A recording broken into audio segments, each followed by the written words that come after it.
many times. Hi. Sorry. Sometimes I catch myself like singing before I go live, and then I cringe at the fact that like it made it into the live. Hi, Bommy.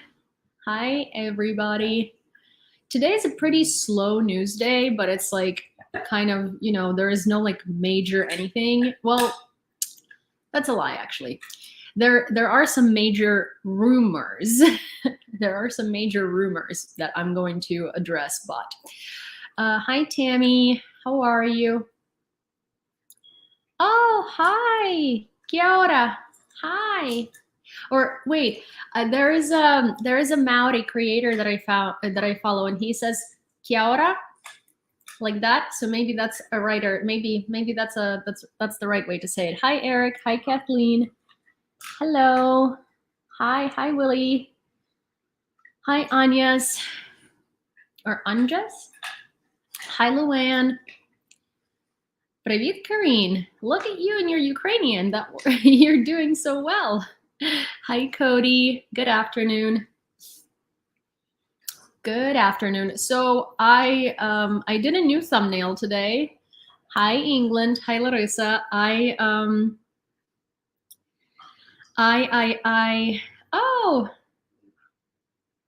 my gosh. Twitter comments. Oh, I see now. Oh, that's so interesting. Hi, Princesa Olza. I'm good. How are you? Okay, so I actually can answer comments on Twitter. That's interesting. Guten Abend. Hi, Rebecca. Hi, Lauren. Hi, April. Hi, Jillian. Hi, Poverty Barn. Hi, Leona. Hi, Norm. Oh my gosh, I really like the name Leona. It's so pretty. It sounds very royal. Yeah. Hi, Joe. Hi, everyone. So I'm like, I purposely did very dramatic makeup today because I remember saying that. Hi, Carolyn. I remember saying that I would on Saturdays you can expect me to be in sweatpants and look absolutely unholy for lives because I don't want to pay any effort into it. But then I took a Saturday off for mental health yesterday, and I decided to do the live today instead. Hi, Nick. Oh my gosh, good to see you. Hi, Philip. Are the Russians withdrawing as they said? I will. We will talk about that in a second. Hi, Mariana. Hi, Carolyn. Oh my gosh, so many people today.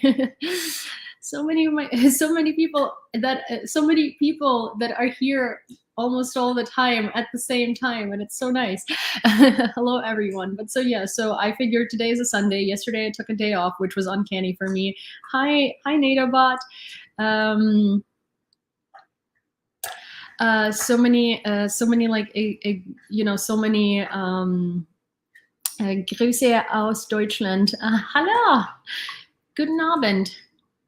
Guten Abend. Oh my gosh. Hi, Serge. So many people today. Hi, everybody. Good to see you. But yeah, so today I figured, you know what? I usually don't take Saturdays off. So because I did, I feel like, I really want to sort of, actually put myself together, and so I went for the most dramatic makeup I could think of. So here we are. Hi, Audinsu. Jetzt guten Morgen. What time is it in Germany? It's like 6 hours ahead, right? So that would be like midnight.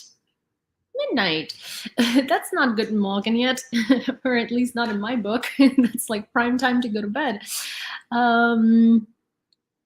Hi, everybody. Here's some avocados. Thank you. Thank you. So yeah, so basically I did a new thumbnail, everybody. Woohoo. Not that it matters a lot, but so, as a graphic designer, I've been trying to figure out what are the good ways to sort of, if someone were to see my YouTube video and like they're recommended or something like that, what are the best kind of like ways of designing it so people would think, so people would want to click on it, so more people can like watch the news and stuff like that. And I've been trying so hard to make these thumbnails, and everybody keeps telling me put a Ukrainian flag in them, put a Ukrainian flag in them, put a Ukrainian flag in them. And it's like, as a designer, my thing is like, I don't want a catchy thumbnail, as in like, I don't want it to look clickbaity. I want it to look sophisticated, and I want it to look well designed, and I want it to communicate the message, right? But like I've been avoiding doing like a very obvious Ukrainian flag, because no matter how I put it, it doesn't, like, it just doesn't look like, I want it to look like a professional newscast. And so I don't know if I've managed to do this. It's still very much my style, and it's still very, very much not like out there, out there, hello, well, this is, I'm Ukrainian, this is Ukraine, and we talk about Ukraine. But what do you guys think? I don't know if you've seen the new thumbnail, but this is what it looks like. Do you think that it's easier to read than normal? Do you think that it's like catchier? Do you think it's cleaner? I don't know. I just like, because I've been looking at YouTube analytics, and YouTube analytics basically is like, well, look at your thumbnail in between all of these other thumbnails. Do you think yours stands out? And I'm like, I don't know. So yeah, I'm struggling over here. Sort of to like, because like the thumbnails that YouTube gives me to like compare to are incredibly clickbaity. Like, they're so clickbaity. It's like, it's a map of Ukraine, and then there's like a face of Putin, and then there's like a bunch of like red arrows, and it says war, or it says like defeat, or like whatever. And I mean, like, yeah, sure. I mean, they communicate the message across, but also they look like they were done in MS Paint. And I just, my like the designer in me is like, I can't do this. So yeah, so there is that. I don't know. We will experiment, but it's like, the point is, I do want it to look professional. I do want it to look designed, and I do also want it to communicate the message and be easy to read. I did add the date of the newscast onto the thing, so it would be easier sort of to know when it aired and stuff like that. And I did decide to shorten the messaging. Clickbait gets people to your site, and then they hear what you have to say, maybe find a balance between them. Yeah, I've been trying to, but it's so hard for me to find a balance, to like find, anything clickbaity that I want to actually insert into my channel, because I don't know. I know that this is what people on YouTube do, and I know that this has been like a thing older than time, that people on YouTube do, the clickbait stuff. And I know that it gets people places, and I know that it gets viewers. And at the end of the day, for being a Ukrainian content creator, talking about news about the war and explaining geopolitics and stuff like that, you do really need people, because that's the best way to like spread information. But for me, it's like quality over quantity, although I do hope that there are a lot more people that also would want to watch daily news and daily summaries about Ukraine. But I mean, we will see. I will continue trying, as you know. That's what I do. So I will continue trying. Hopefully the new thumbnails are more noticeable, and hopefully people are more interested in clicking into the video because of them. But so with that said, hi everybody. Hello Detroit. Hi everybody, good to see you. How was your Sunday? And for those of you who might be new, I'm Yulia. I was born and raised in Ukraine, in Lviv. I've been living in New York City for the past 11 years, and I moved here at age 16 or 17-ish. And my family lives in Ukraine, in Lviv currently. My immediate family, and I am a UX UI designer who's very well versed in geopolitics and history of Ukraine. And so since the beginning of the full-scale invasion, I basically decided to start. Well, I didn't decide. We're not going to talk about it. It was an accident. But basically, I ended up talking about this on social media, and in April, I quit my full-time job, and now I report on Ukraine. I try to interview key figures that could provide more insight and information into the situation and into dispelling propaganda. Hi, Kharkiv. And that's what we do every day. Every day on this channel, we talk about the news for the past 24 hours about Ukraine and world events pertaining to Ukraine. And we give them geopolitical and historical and just relevant context. And I stream on YouTube Twitch, Twitter, and TikTok at the same time. So if you're on any of these platforms and you prefer any other one of these platforms, then you are welcome to switch. My handle is the same everywhere. Also on YouTube, I have interviews with Ukrainian Azovstal defenders, well, with Ukrainian defenders rather. One of them is Aiden Aslan, and one of them is Azov Regiment serviceman Tork. And we are 3 parts into his journey, and the 4th part is coming out incredibly soon. So, and the fourth part is final, which I know we're all going to be very sad about it, because we are so incredibly like invested into his story. Also, Rainbow is asking, also Yulia, your voice is on Zelensky's news. So my voice is not necessarily on Zelensky's news. I am working with United 24 Media, and I am the permanent voice for the Ukraine Briefly segment, and that's the segment that tells you the history of Ukraine in under 90 seconds on particular topics. And yes, that is me, that is my voice, and I'm also consulting English translations and stuff like that. Actually, there is a new one that came out, and this particular segment does air on Zelensky's page before it airs on U24 itself.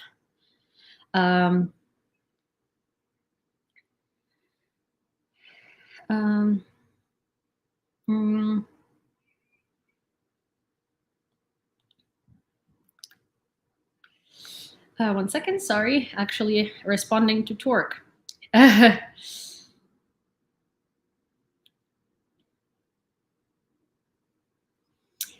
So yes, what was I was gonna show you the latest segment actually of Ukraine Briefly that came out on Zelensky's page, and this is it.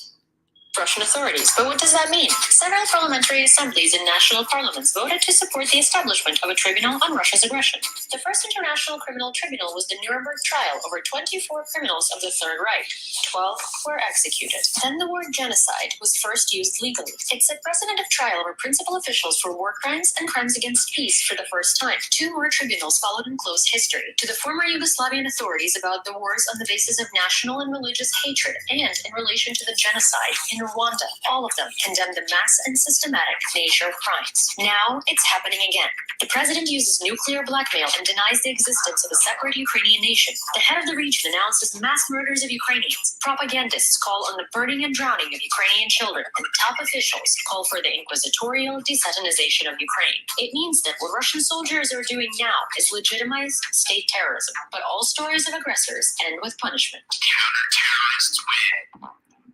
So yeah, I actually really love working on this segment, because also the team of people that I work with is really cool, and I think their animations and like the storytelling is amazing. You got your shirt, yay! Oh my gosh, I can't wait to see a photo of that. Hi Todd. Yay, Yulia's voice. Yeah, it's actually funny, but there are a couple of people that that will follow my Instagram, because they will find me through like the United 24 videos. And they will like, and they will DM me and be like, oh, you know, this is a cool segment and stuff like that. Hi, Eminence. Nice to see you here. Welcome. And so, you know, they will find me on like Instagram or like where I post not that much about Ukraine, and they won't know. And then they will like see me on their FYP on TikTok or something like that. And they're like, wait. And I find it very funny. Or, you know, someone who will hear my voice on the United 24 videos, and then I'll come up on their FYP and they're like, I've heard you somewhere. And I'm like, where? Because I forget about this, and I'm like, I don't know where you could hear me. But yeah. So hi Eminence, welcome to Twitch. And yeah, so through United 24, Ukraine raises a lot of resources for 3 different channels of like help to Ukraine. Basically, it's medical help, it's humanitarian help, and it's help for the resistance for our army. So yeah. If you don't know what United 24 is, please check it out. It's a it's a government created platform where for help to all things Ukraine. Also, I see that there is a lot of people on TikTok that just appeared. So hi guys, I'm gonna repeat myself. I'm Yulia. I'm born and raised in Ukraine. Here we talk about news from Ukraine for the past 24 hours. If you don't follow me, please consider giving me a follow because, well, I'm here every day with the news for an hour or 2 hours, for an hour and a half to 2 hours daily. And I do have a lot of informative videos, if I may say so myself, on Ukrainian history, on on geopolitics. And basically, if you have a question, you scroll far enough down, you'll find answers to about any single question you might have about Ukrainian history or this invasion. And I also have a YouTube where I stream. I stream on 4 platforms simultaneously. It's Twitch, Twitter, YouTube, and TikTok. So yeah, so that's that. Someone's asking, how do you have time to do everything? I don't. I am so overworked and so underpaid and so like, and so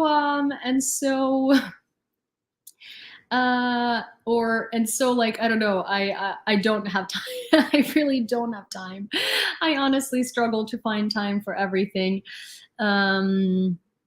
Is United 24 on TikTok and Insta? Did you say United 24 is on YouTube with longer format videos? United 24 is on TikTok with short format videos, and United 24 is on Instagram as well. They are everywhere, and also it's a website, u24.gov.ua.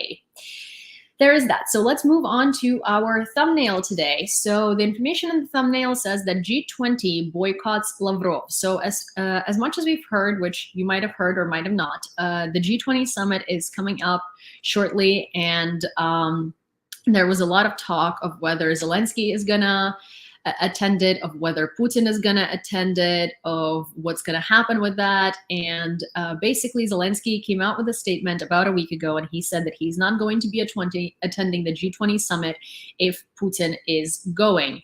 If Putin is going.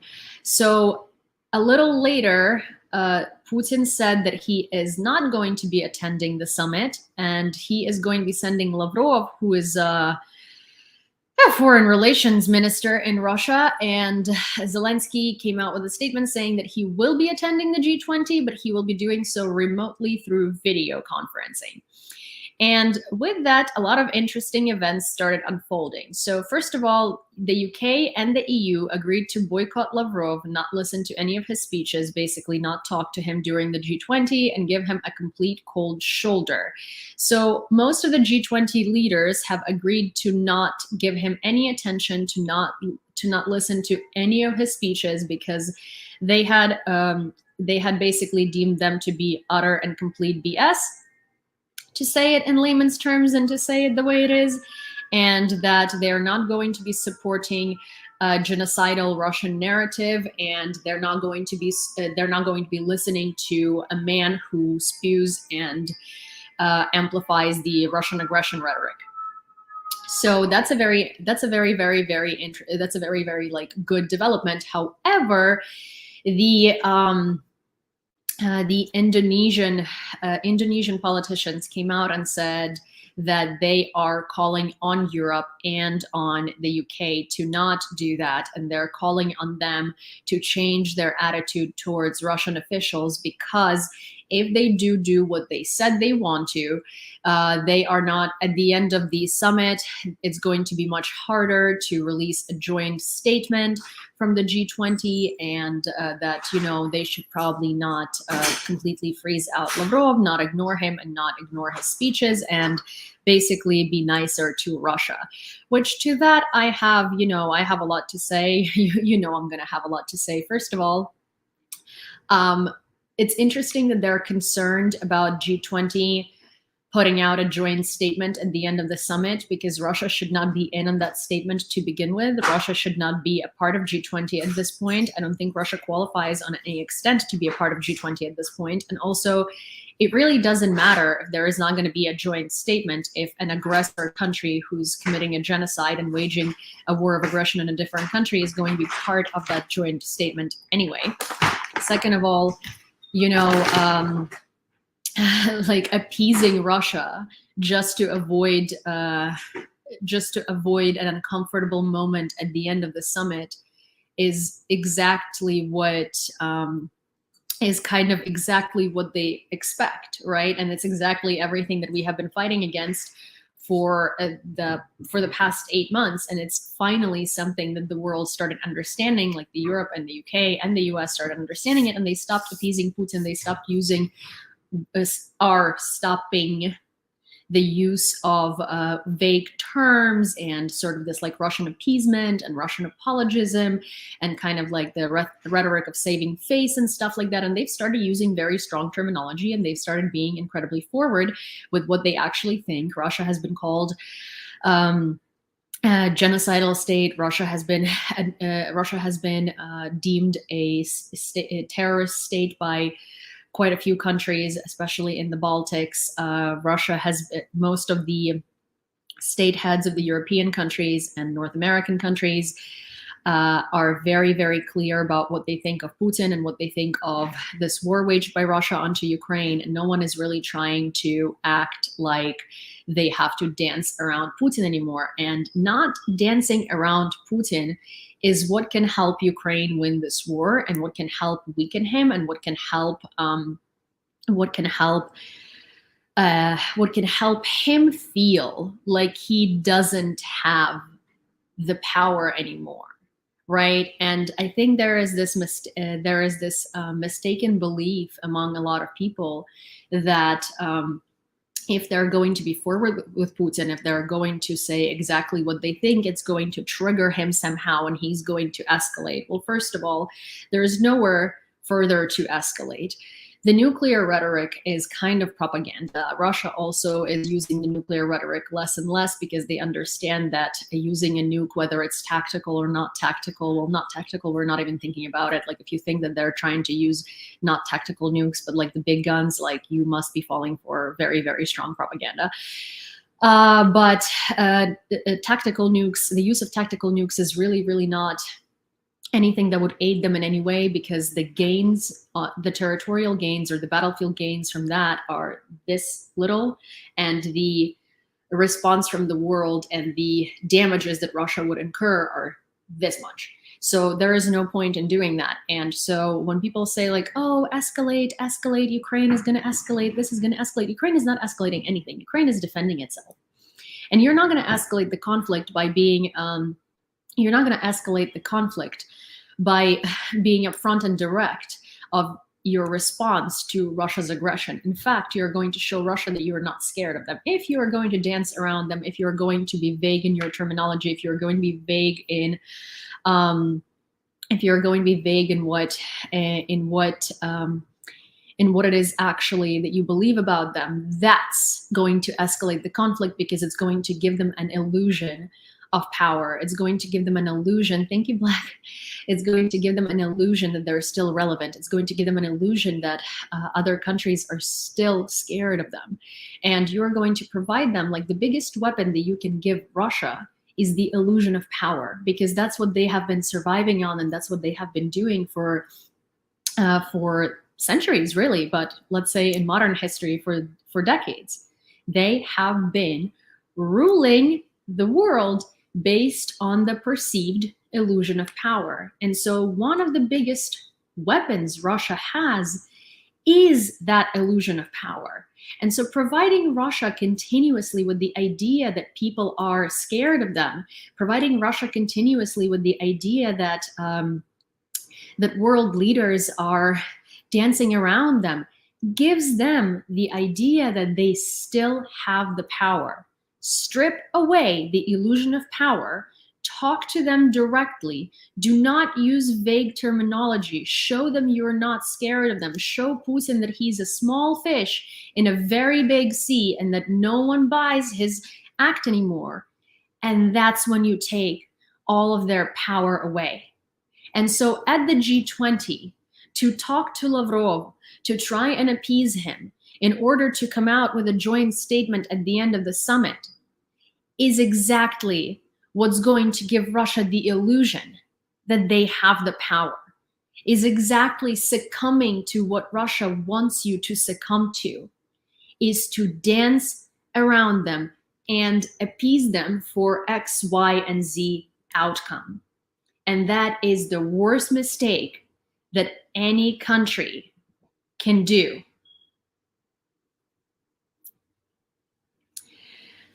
So yeah, that's what I had to say about the thumbnail. I am incredibly happy that the UK and Europe is very firm on their decision, and it does not look like they're going to be backing down, whether the Indonesian politicians are asking them for that or not. It does not. It does look like their mind has been made up, and there is no budging, which is exactly the strategy that we need in order to, fight this, pardon my French, grand evil. So yeah. Also, I saw a Ukrainian person say that they have subscribed or they're subscribing. Thank you very much. Hi, привіт, приємно познайомитись і welcome.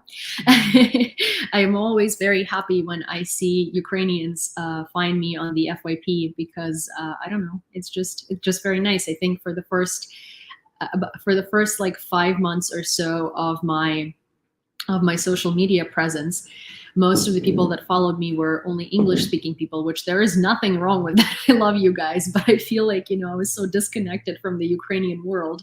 And then someone said, the other day, someone, well, not someone, but I will say my biggest accomplishment in life, rather not the biggest accomplishment, but something that made me feel like I'm actually doing something. And I was like so proud and I was so humbled, was звідки ти? Зі Львова. I was so humbled basically when a friend of mine, a good friend of mine that I went to high school with, her name is Yulia as well. It was a couple of months ago, and she basically said that a friend of hers sent her my video and was like, look, this girl is talking about Ukraine to an English-speaking audience, and привіт, Теро, привіт, територіальна оборона, дуже вам дякую. And привіт, батьківщина. And the friend was like, oh, look at this girl I found on TikTok. She talks about Ukraine to an English-speaking audience, and actually she's like very smart, and I really like her videos. And Yulia was like, this is my Yulia. This is not some girl. We like went to school together the whole time. And I was like, it was so nice. I was like, it was like the warmest thing that has ever happened to me, because I got an approval of a Ukrainian person and they like my videos and they think they're helpful. And I was like, oh my God, I almost cried. And then one of us, Shay, he said that he asked his friend who volunteers at a volunteer center in Ukraine whether she knows me, and she was like, well, I don't know her personally, but actually a lot of people in the volunteer center watch her. And I was like, wait, Ukrainians in my city know me? They know my videos? And I'm like, oh, this is such a like honor. But anyways, it's like a very, very, it was a very nice moment. And I was just like, I'm so happy that Ukrainian people approve of this message, It's like, how when politicians in America run for the government, they will be like, they will say their message on the ad for their campaign. And then they're going to be like, my name is Mike Thomas, and I approve this message. And I'm like, yeah, obviously you approve this message. This is a message for your campaign, you dummy. But anyways, I always found it like so funny. And so what is it like? My like idea, and I'm a very visual person. Thank you, Black. I'm a very visual person. And so when I was talking about this, like the one thing that I like imagined in my head was like, a group of Ukrainian volunteers, and they're like, we are Ukrainian and we approve this message. And I was just like, this is such a wild, weird thing to have in your head, but that's just how my brain works. So welcome to, the inner workings of my brain, I guess. Okay, let me scroll up a little bit on the news because I didn't do the news yesterday.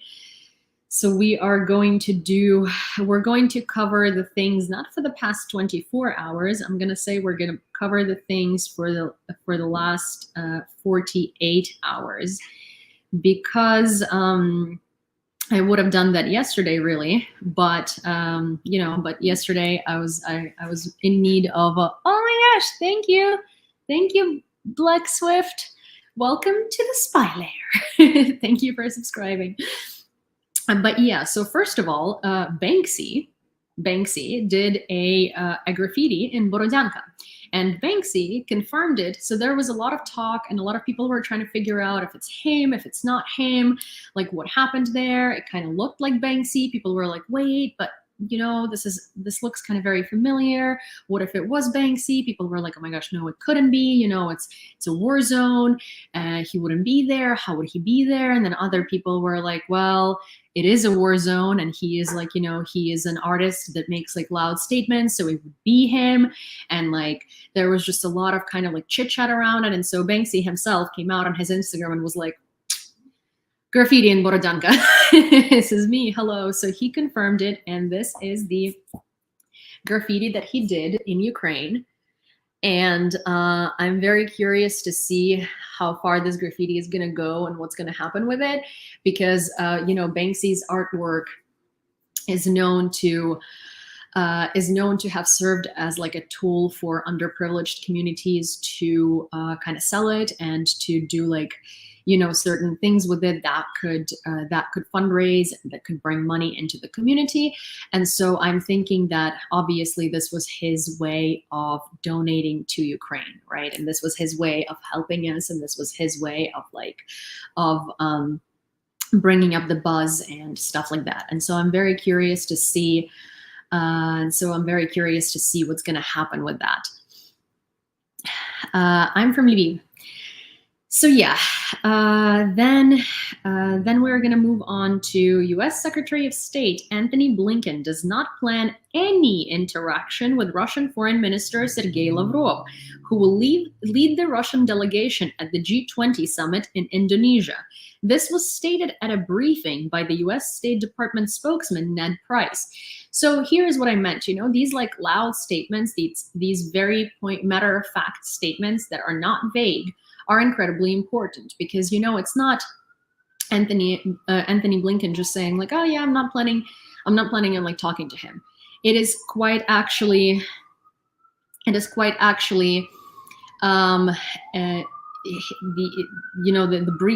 a briefing of the U.S. State Department where they said where they officially came out and said, yeah, no, he's not going to be talking to him. And that is an incredibly that's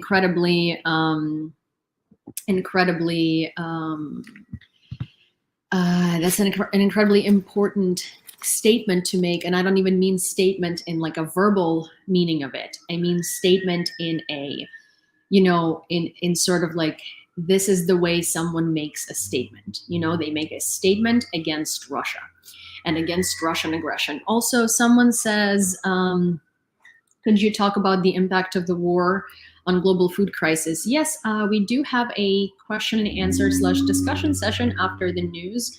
And today I have to cover so many news updates because I didn't do a live yesterday. So we have 48 hours of news coverage. So stick around. And at the end of the news, I'm happy to answer all of the questions. But yes, there is a huge impact that Russian war is causing on the global food crisis. And one of the things that I will say is that if you do use it that way, please stop saying the war in Ukraine is causing a global food crisis, because it's not the war in Ukraine, it's Russian aggression against Ukraine that's causing the global food crisis, not Ukraine, not war in Ukraine. Because when you say war in Ukraine, the only thing that people remember is Ukraine is causing a global food crisis. But it's not Ukraine that's causing global food crisis. We are actually working tirelessly on trying to export the grain, and we're working tirelessly on trying to get it out of our country so people don't starve.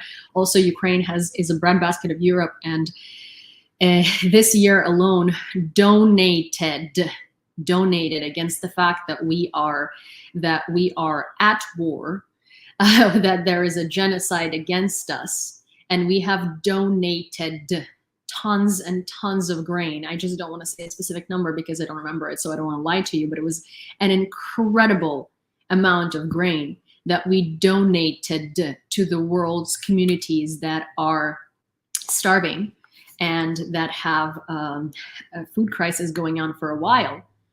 And we did that against the backdrop of the fact that our GDP and our economy is like crushing because there is a genocide against us. We are still donating food to people in need. So it is not Ukraine. Ukraine is actually actively fighting against the food crisis. It is Russian aggression that's causing a food crisis in the world. That's one thing I will say, but if you need any more than that, then we can talk about it during the discussion and the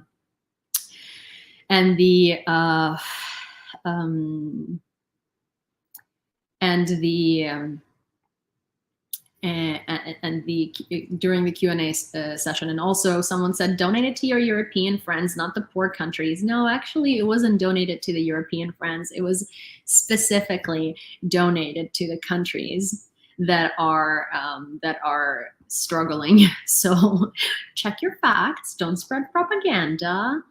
Привіт, Львів. Це я також зі Львова. So yeah.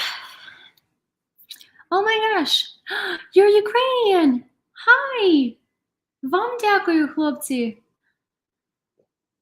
Слава ЗСУ.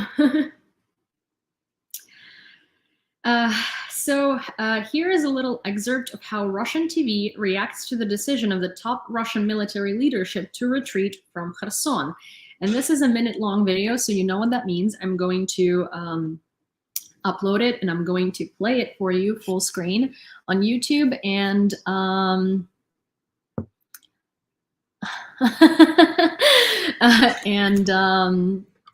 and I am going to, oh, thank you so much. Oh my gosh, guys, you don't have to. You're doing so much more than I am doing. But so yeah, so let me play this video full screen on so here's the gist. Basically, I stream on TikTok, YouTube, Twitter, and Twitch. And Twitter, Twitch, and YouTube are the platforms that I call horizontal, and TikTok is what I call vertical. So on the horizontal platforms, it's going to be full screen. On the one and only vertical platform, it's going to be, I'm basically going to just switch my camera so you guys can see what's happening on YouTube. Let me to my because I want to show I'm not always very fast in doing these things because I don't have fancy software that does it for me. And you know, I'm not a professional news channel. I'm just a little independent Ukrainian gal who, you know, has a lot to say. Ничего больше не здивує. Це не так дивно. Если вы ждете, что я сейчас вам объясню свое отношение к этому, то я вам ничего не скажу. Но объясню почему. Если я поддерживаю это решение и говорю, что Министерство обороны поступает правильно, оставляя Херсон, то получается, что это публичные призывы к нарушению территориальной целостности Российской Федерации. В нашем Уголовном кодексе это статья 280, часть 1. Я специально сегодня утром проверял. Несколько лет лишения свободы. Если я не поддерживаю это решение, я считаю, что Министерство обороны поступило неправильно, оставляя Херсон, это публичные действия, направленные на дискредитацию вооруженных сил. Та же самая 280 статья, только часть 3. Срок лишения свободы приблизительно такой же. Я в тюрьму не хочу. Поэтому сейчас мы посмотрим сюжет, а потом мы предоставим слово нашим уважаемым экспертам. Ловко, который будет. Yeah, so basically they were talking about the whole, you know, like trap of the whole like irony of sort of like the news media supporting the decision about Kherson, because technically what they're doing is illegal in Russia. So, you know, all of those propagandists who are saying the decision to leave Kherson is the right decision is punishable by law. You know, I don't even know, because obviously they're propagandists and that's not their point. But also for someone who said that they thought that they could not be shocked by anything anymore, and then I started speaking Ukrainian. I will show you something not super shocking, but maybe something cute that most of my regular followers are aware of. Regular people are aware of. But I have a dog. Her name is Sini. She's a French bulldog. She's incredibly adorable, and don't tell me otherwise. If you don't like French bulldogs, it's a you problem, not a me problem. What's a gremlin? Her name is Sini. She's from Mykolaiv, and she's an incredibly patriotic dog. She doesn't even know it, but hey, sit, sit. But here is the thing that Sini knows how to do, and this is for ЗСУ particularly. Слава Україні! Слава нації! Пиздець Російській Федерації! So this is Sini. Sini is from Mykolaiv, and yeah, Sini, and Sini is Sini is Sini. Also, Mike, hi Mike. I need to respond. I saw your email this morning, and I absolutely love the graphics. If you guys don't know, on YouTube, Mike, he is he's a visual journalist, and he draws these sort of like, I don't want to call them comics, but storyboards rather, and they are visual stories. And so he's doing one on Torque, and it's still quite secret because it isn't finished yet. But I saw some of his work in progress today, and it's absolutely beautiful, and I love that it's animated. And I still need to answer the email because I only noticed it right before doing the newscast. But Mike is asking, what is the best way to help fund your reports? Oh, well, thank you. You absolutely don't have to, but I do have a Patreon, and it's in my link in bio and on my TikTok and Twitter and Twitch, I believe. And on YouTube, it's in the description of this video, or every video really. But yeah, that's the best way. I do have a PayPal. You absolutely don't have to, but it is my full-time job, and if you'd like to support me, I will be incredibly grateful. But you also don't have to do that. Gifts help on TikTok. YouTube is not monetized, so you know, I don't really make money off of simply existing on social media, and nor do I think I'm entitled to it. I'm here mostly because I want to, and I live off my savings, and I want to, you know, I just want people to know more information. Okay, so this is the dog. This is where we stopped. Her name is Sini. She is adorable. She's Ukrainian too, and you know, she just like every Ukrainian woman knows exactly what she wants, and right now. She wants a treat, another treat. So she's over here trying to, you know, force me into giving her another treat. So I guess I'll give the word to you guys. Does Sini get another treat? Does Sini get another treat for her vast knowledge of Ukrainian patriotic phrases, and of support, a vast knowledge of how to support Ukraine? Everyone's like, yes. Oh my gosh. Also, yes, Sin. Okay. Oh my gosh.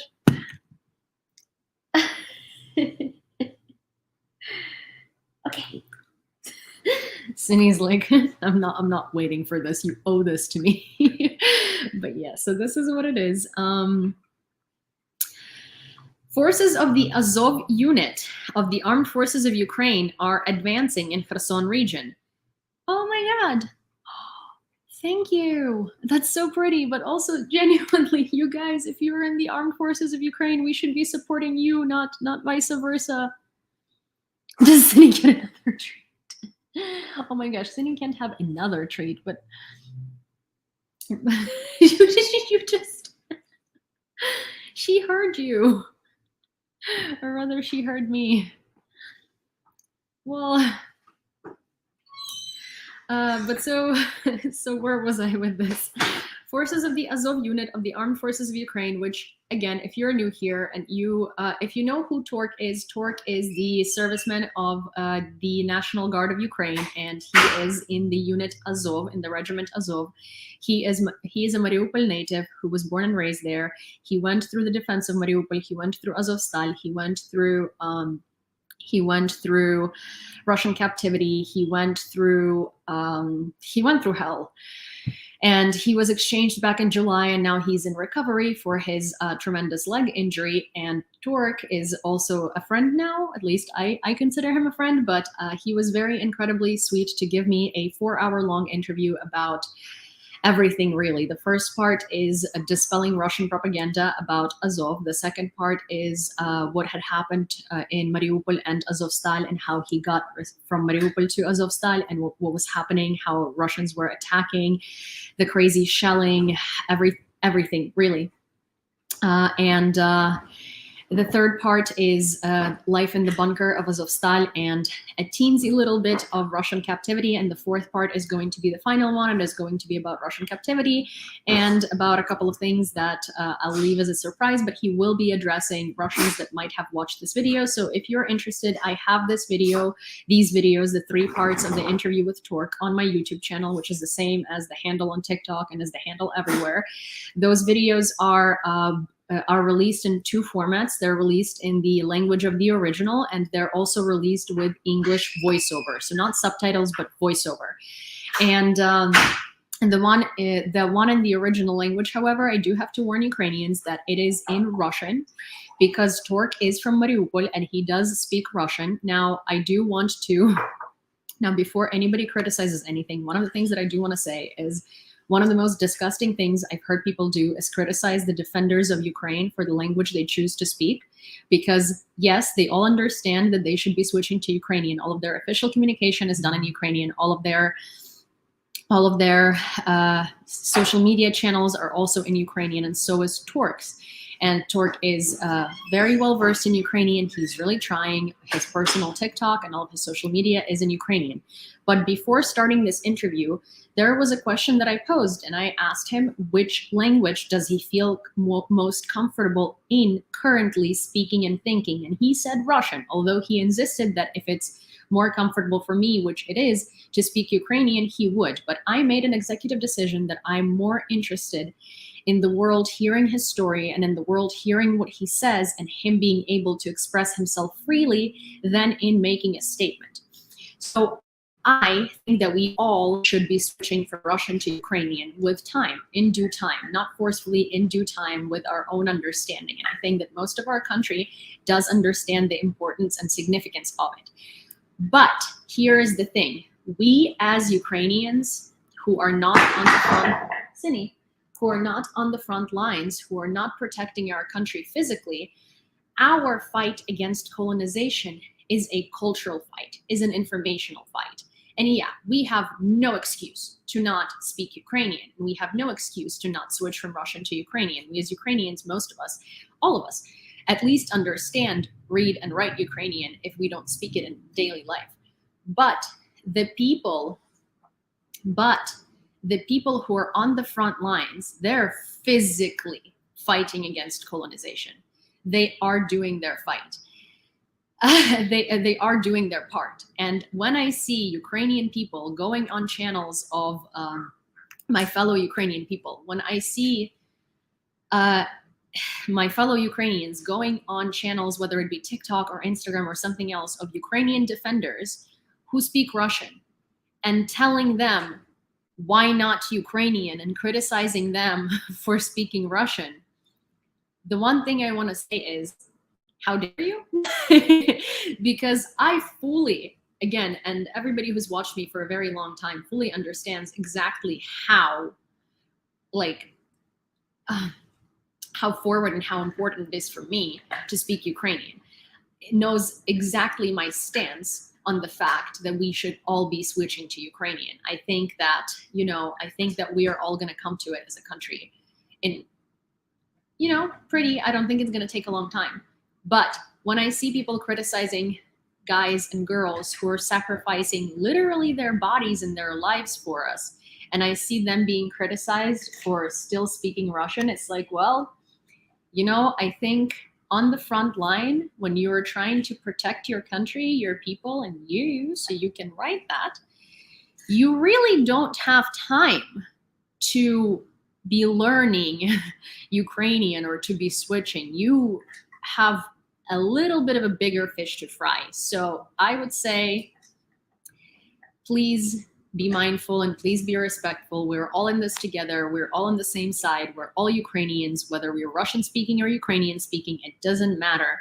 What matters is what we think and what our stance on our country and our freedom and on our independence is. Whether that stance is expressed in Russian or whether that stance is expressed in Ukrainian doesn't make anybody any less Ukrainian or any less contributing to our imminent victory. So let's be nice to each other.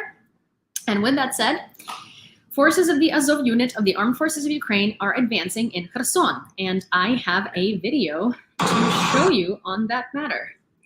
So let me see. And I'm not going to show it full screen.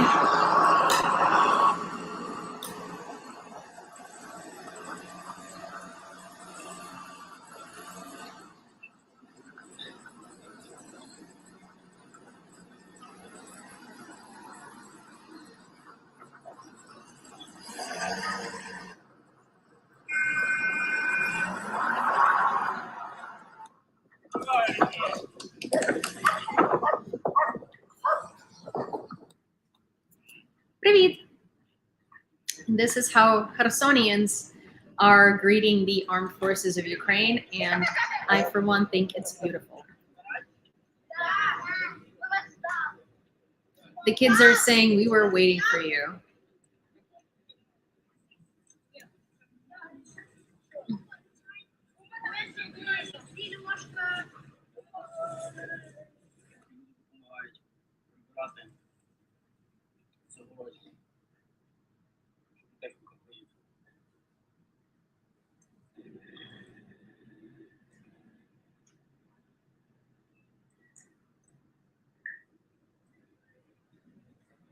Звичайно, розмовляю.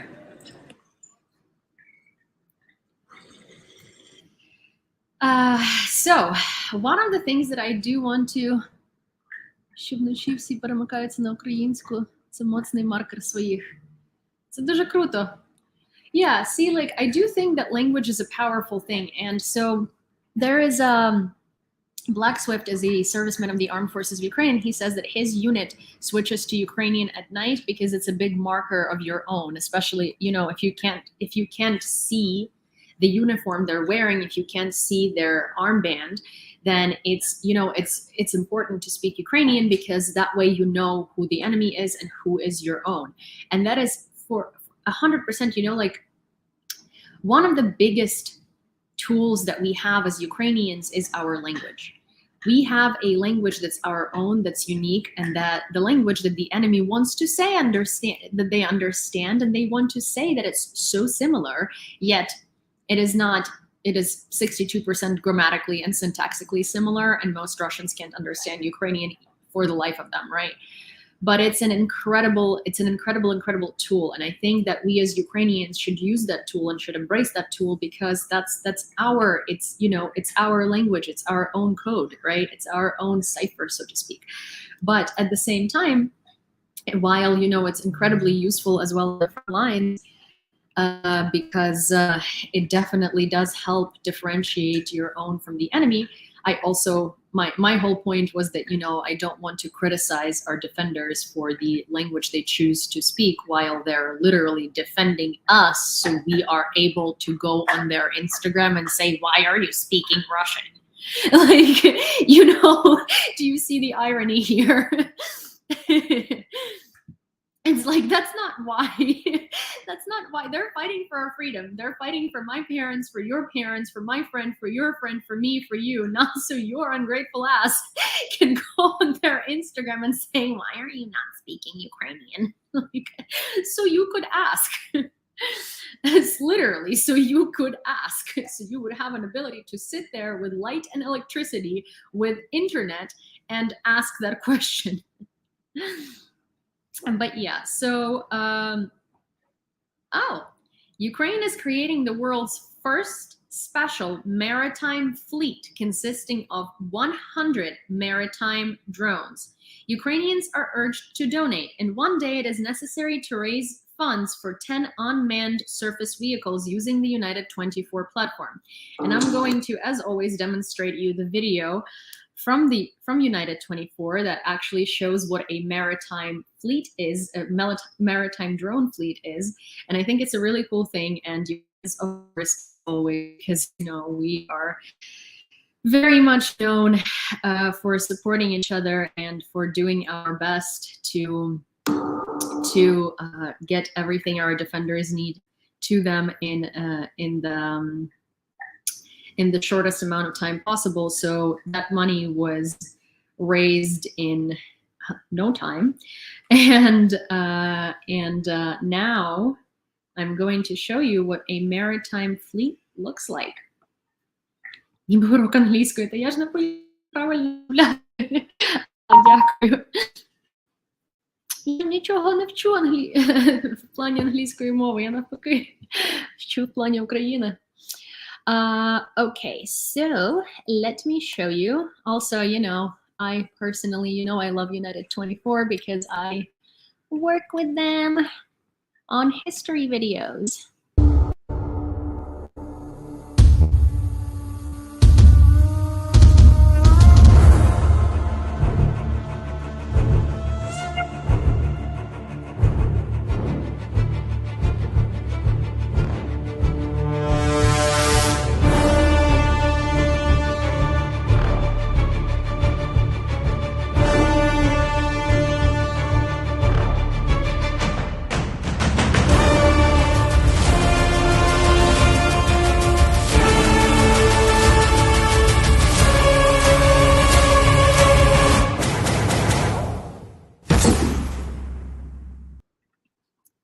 So it says the first maritime fleet of drones, which I think is such a cool name too, And I like that that United 24 kind of made it into its own, into its own. Okay, so there are some people new to my channel, and they're Ukrainian, and so they're asking me questions about English. So let me answer it very quickly in Ukrainian. Я розмовляю англійською з 4 років. Я почала вчити англійську мову у Львові від носія мови, коли мені було десь 4 чи 5 чи 6, щось типу, коли я була маленька. Тобто я розмовляю англійською, тобто майже як першою мовою. Тобто я її не вивчала у вищому навчальному закладі, і я її не вивчала типу по книжках. В школі вивчала, але на той час, в принципі, я вже розмовляла вільно, і якби я більше просто крузила по уроках, тому що я на той час вже розмовляла нею. Тобто це не є, якби, це, я не типу, тут немає ніякого, якби, тут немає ніякого, типу, як accomplishment, тому що я реально не розмовляю як одною з перших мов. І я проживаю в Америці вже десь 11 років, тому якби з 16, мені зараз 28, то десь 16 чи 17 років я проживаю в Америці, тому якби я спілкуюся кожен день англійською, тобто це не є якась заслуга, так сказати. So yeah, I hope that helps, and I hope that answers things. Are you in Ukraine currently? No, I'm not. I was born and raised in Ukraine. I lived there till I was 16 or 17. 11 years ago, I moved to the United States, and I am living in New York currently. My immediate family, mom, dad, grandmas, grandpa, my aunt, everybody lives in Ukraine. I do have another uncle. I know I always talk about my aunt, my mom, both of my grandmas, my grandpa, and my dad. And it seems like I don't have any more family, really. I do. I actually have a crazy, like, large, huge family. But, and I also have an uncle, but my uncle is, I don't even know how to describe him, but he's the kind of person who turns off the light in the shared hallway of his building to save up the 2 cents that it costs a month to in like utilities, to fund that through the whole building, okay? Because the whole building pays for the hallway electricity and for the hallway stuff, and he turns it off at night so people trip and people don't see anything, just because he wants to save up these 2 cents. And he also says that by not using electricity, he earns money. Like, he's not saving money. This is him earning money. So that's the reason why I don't talk about my uncle. There's a lot of stories I could tell about my uncle, but they're not like, they're not flattering. They're not flattering by any means. It's like anytime my dad calls me and tells me, guess what uncle did, I'm just like, oh my God. I don't know if I'm ready, to be honest. I think there could be like a comedy skit movie, like a dark comedy skit movie made about my uncle, and it would be actually fantastic and people would be laughing, but I wouldn't be laughing because it's real life, you know? So yeah, українську чи англійську знаєш досконаліше. То обидві, я просто деколи забуваю деякі слова на українській мові, тому що якби я ж цілими днями розмовляю англійською. I have one in the family. Yeah, I know. We all have that one uncle. You know, in the United States, usually it's like that one crazy Trump supporting uncle. I have that one crazy,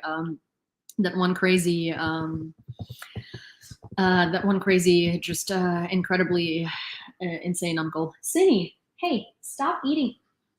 One sec. Cindy's eating a leaf, so I have to go take it out of her mouth. Cindy, this is not food. I'm not even sure you can't eat lemon tree leaves. Stop it. I just gave you so many treats. What's your problem? Oh my gosh. This dog. I can't help it. Oh my gosh. Thank you, Lauren. Thank you. And thank you, Karine. I can't help but think of the Red Green show now. Yeah. Oh my gosh.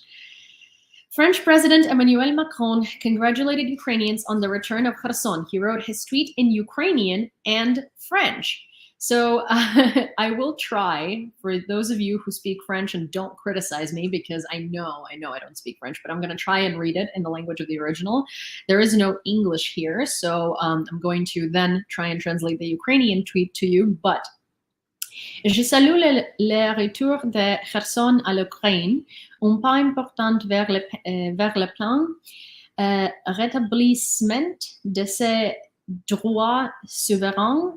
La France restera aux côtés des Ukrainiens et Ukrainiennes. I'm sure that was horrible, but if you speak French, you might have understood that if you tried really hard. So I tried my best, but I congratulate you with the return of Kherson to Ukraine. This is a very important step on the path to the full restoration of Ukrainian sovereignty.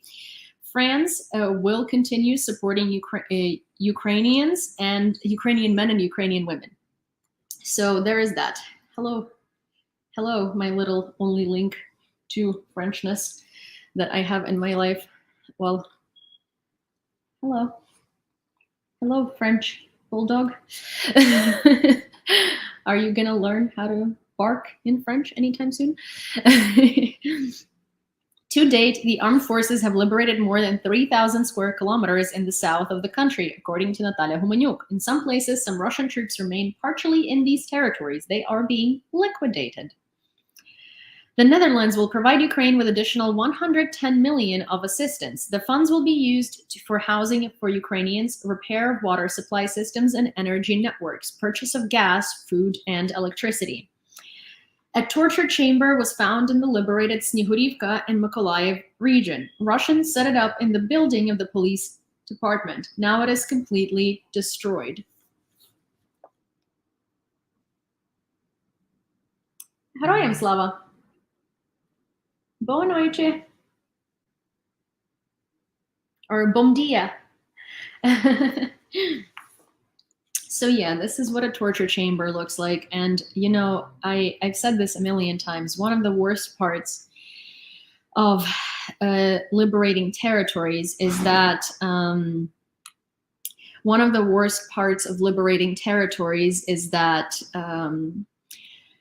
there is inevitable shock and horror and a lot of atrocities that are going to be discovered, especially in territories like Kherson. So, you know, while it is an incredibly happy moment, it's also an incredibly, bitter moment. Losses of the Russian occupiers in Ukraine to date amount to 80,120 personnel. Also, this reminded me, when I saw the torture chamber, it actually reminded me of something very interesting that I want to show you. So TikTok loves showing me Russian creators.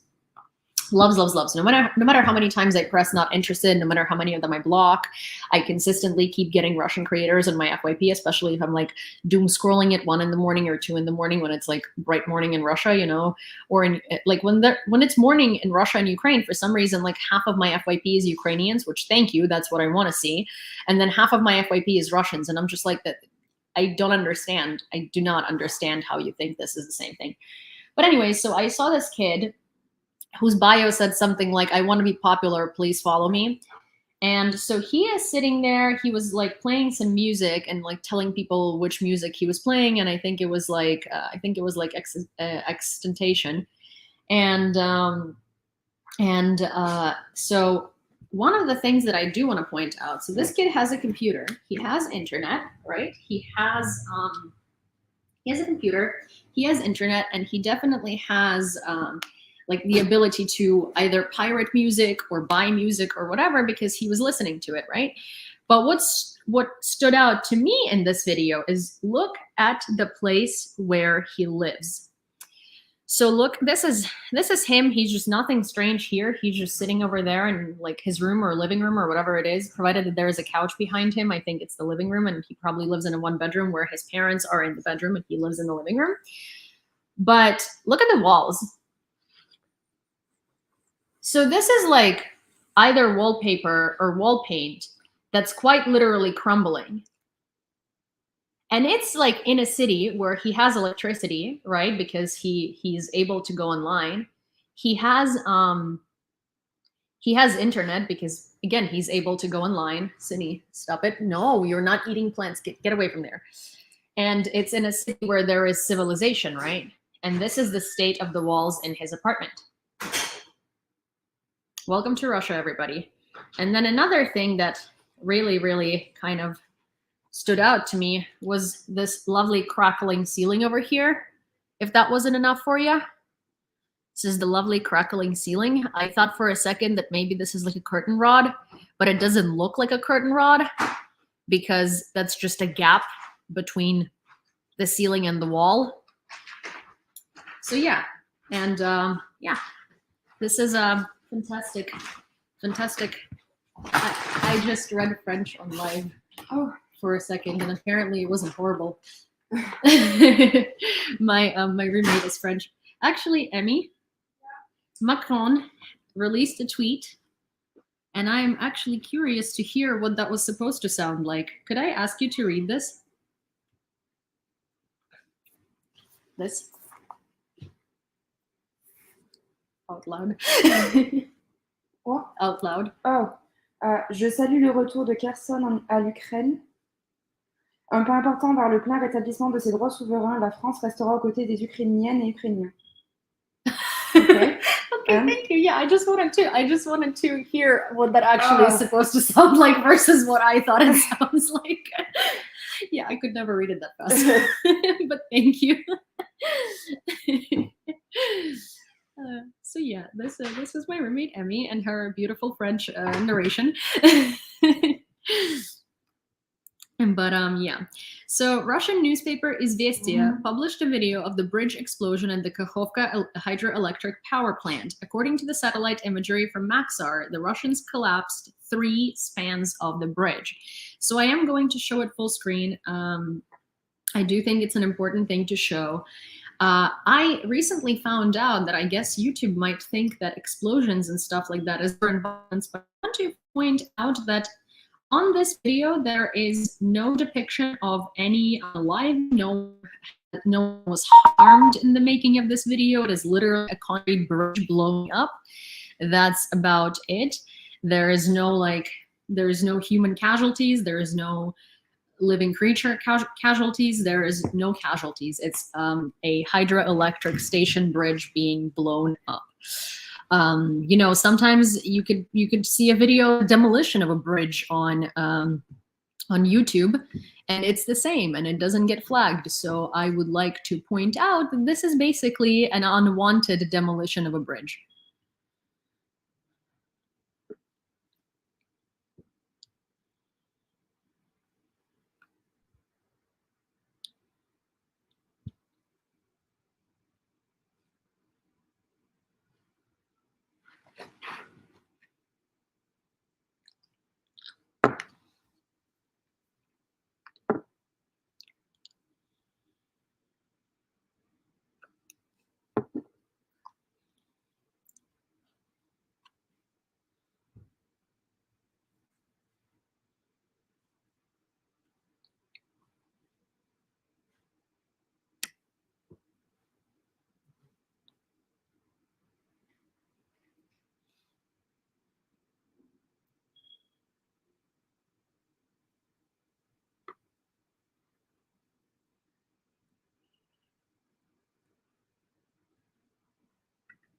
So yeah, this is pretty much what happened there, and it's Russians who blew it up, and it was shown on Russian media as well. And Novokakhovka Bridge is a bridge on the hydroelectric power plant. So Kakhovka Dam is what we're talking about. Sini? Kakhovka Dam Bridge. German Ambassador Anka Feltusen was happy about the liberation of the right bank of Kherson region. I hope that I will spend my vacation in the summer of 2023 in Kherson region, she wrote. Swedish Defense Minister Pål Johnson announced that the Swedish government will decide on the transfer of the latest weapon systems to Ukraine in the near future. German Chancellor Olaf Scholz believes that a diplomatic solution to end the war in Ukraine is currently impossible. Yes, Scholz has actually been very outspoken about how he doesn't believe in a diplomatic solution to the end of this war, and he has been very vocal about stressing that it's on Russia's behalf on which it is impossible for that diplomatic solution to happen, because Russia is waging a criminal war of aggression on Ukraine. After the deoccupation of Kherson, Russia called Henichesk the new capital of the occupied Kherson region.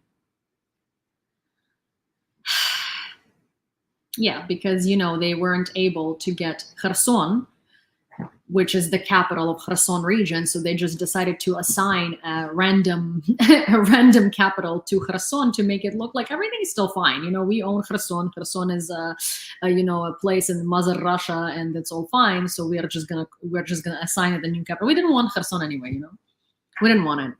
We didn't want Kherson. It's just a temporary setback. It's not even a setback, really. Kherson was never a capital of Kherson region. It was always Henichesk. It was always Henichesk. Yeah, it was. That's just what it was, and we never wanted Kherson to begin with. We just held it for Ukrainians as an act of goodwill.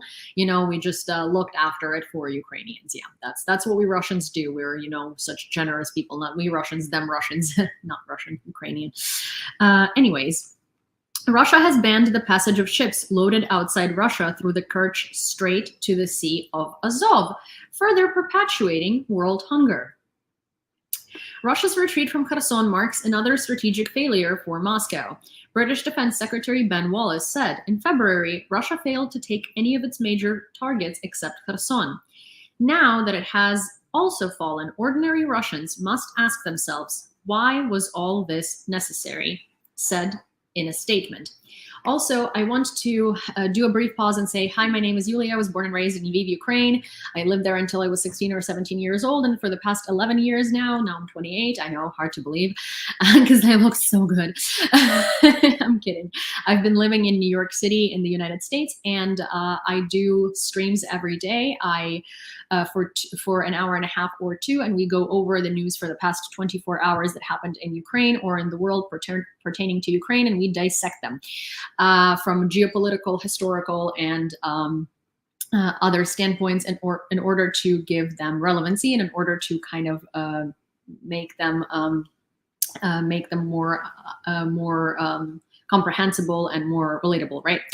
I stream on YouTube, Twitter, Twitch, and on YouTube, Twitter, Twitch, and TikTok simultaneously. My handle is the same on all of these platforms, and all of these platforms bring different, I hope, different informational value.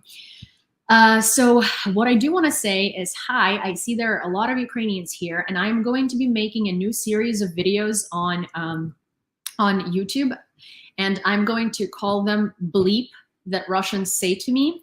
And what I would like to do is I save all of the ridiculous, unhinged commentaries that good Russians write on my profile to me that obviously illustrate their real views and their kind of like, and how they think they're so superior and sort of their complex of superiority, and illustrate what they actually think about the invasion and what they actually think about Ukrainians and stuff like that. And all of these good Russians who are so against the war, who tell me that it's Ukraine's fault that we are at this war to begin with because, we didn't support Navalny.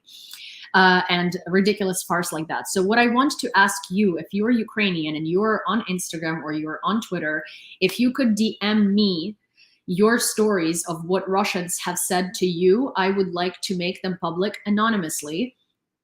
Because what I'm trying to do here is I'm trying to basically take the ridiculous stuff that Russians say. I will read it in a form of like a tweet, and I will kind of elaborate on why this is wrong. Thank you, Natlin. Thank you, Nat.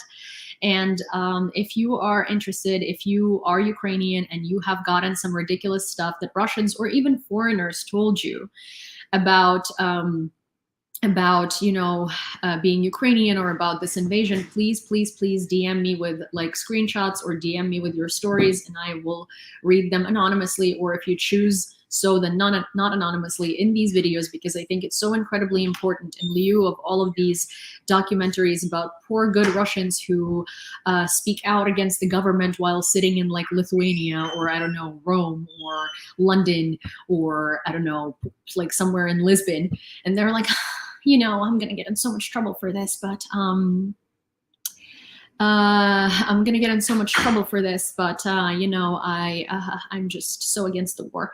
The war is really bad. Putin sucks, and they say things like that, and then they are deemed these like heroes. But then if you dig deeper, if you dig deeper, then you see their real opinions.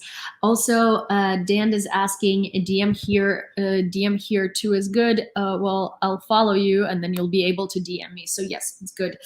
But my DMs are closed because I was getting like an incredible amount of DMs, and I had a very hard time basically reading DMs on Twitter, DMs on like Telegram, DMs on Instagram, DMs on TikTok, DMs like everywhere. So I just made Instagram my like method of communication, Instagram and email, but I followed you, so you're able to DM me.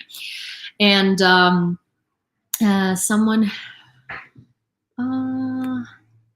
I watch Xena. Xena is a great creator. I don't know her personally. I haven't watched her in a while. I think that she hasn't really been on very much lately. But I don't know her personally. Привет, Rivna. Russian troops may launch a massive missile strike on Ukraine during the G20 summit to be held in Bali on November 15th or 16th, on November 15th to 16th. Spokesman of the Air Forces of the Armed Forces of Ukraine, Yuri Ignat. Also, these DMs too encompass, like I sometimes will go onto like, I don't know, doom scroll on TikTok, and I'll see a live of a defender of Ukraine, and like I will see a Ukrainian soldier talking about things, and then there are like Russians swarming into their lives and saying ridiculous profanities. So if you've also seen that and you've taken screenshots of that, you can send me those as well, and I will also read those out as well, because I think that's important too. Okay, Turkish President Erdogan promised to talk to Putin about peace talks. Promised to who? Promised to Ukrainians? We don't want to talk to Putin about peace talks. There are not going to be any peace talks unless he takes his ass and his offenders out of our country. We're not looking for peace talks because there aren't any peace talks while the population of our country is being slaughtered on a daily basis. So no, thank you, Erdogan. That's a great offer, but we're gonna have to politely reject it. Thank you very much.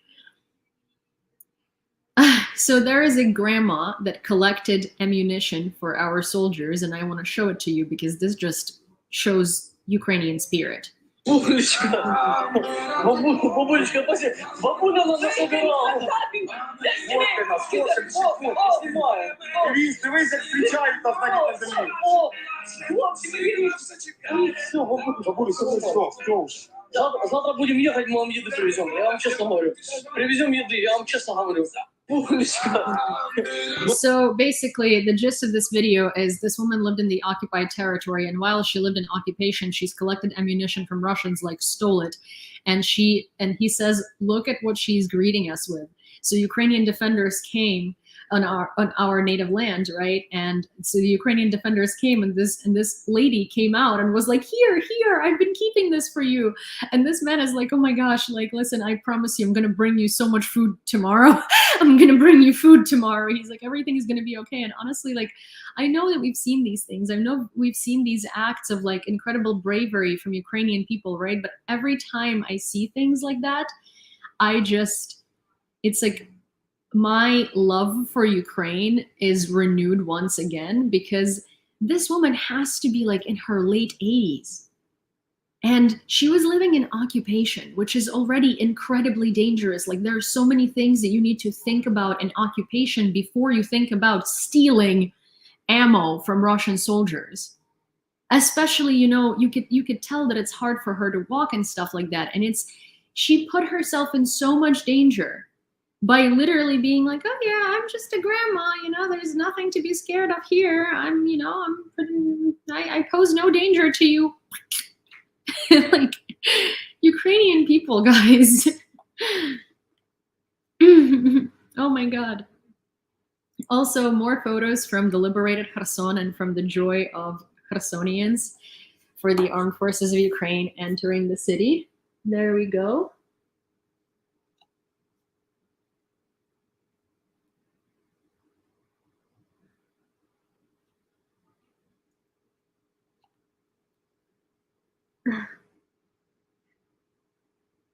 It's like, this is the thing, I think the best word to describe our entire nation is feisty, because like, you're not going to break us. You're not going to break us by invading us. You're not going to break us by trying to strip away our rights. You're not going to break us by trying to instill fear in us. We're not scared of you. We are not scared of you. And like, if you're Russian and you're watching this for some reason, like hate watching me, which there's so many Russians hate watching me, I don't understand, do not have anything better to do with your life, right? But like, if you are Russian and you're watching this and you're somehow for this horrible invasion, or you somehow think that we are to blame for the fact that you invaded us, or you think we're lesser than you, or something like that, all I want to tell you is that we are not scared of you. We are not lesser than you. We don't think that we are. We never thought that we are any better than you, or any higher than you or above you or anything like that. The only way that we are better than you is that we are humans. We are humane and we're kind people. But are we scared of you? No. Do we particularly dislike you at this point and don't ever want to have anything to do with you? Absolutely, yes.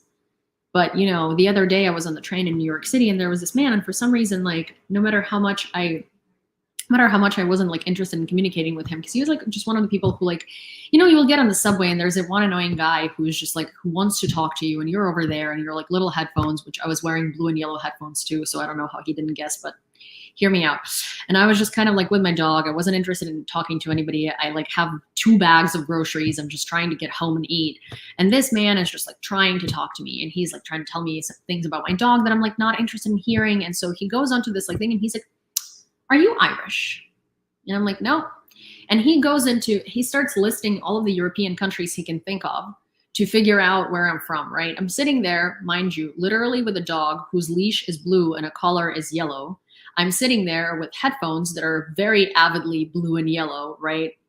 I mean, it could be a coincidence, but anyways, so he lists like all of these nationalities. At some point he says Polish. I say no. He keeps going. And he goes, are you Russian? And I go, absolutely not. And it was like such a genuinely like fast reaction from me, because like, ew, gross, no, how dare you?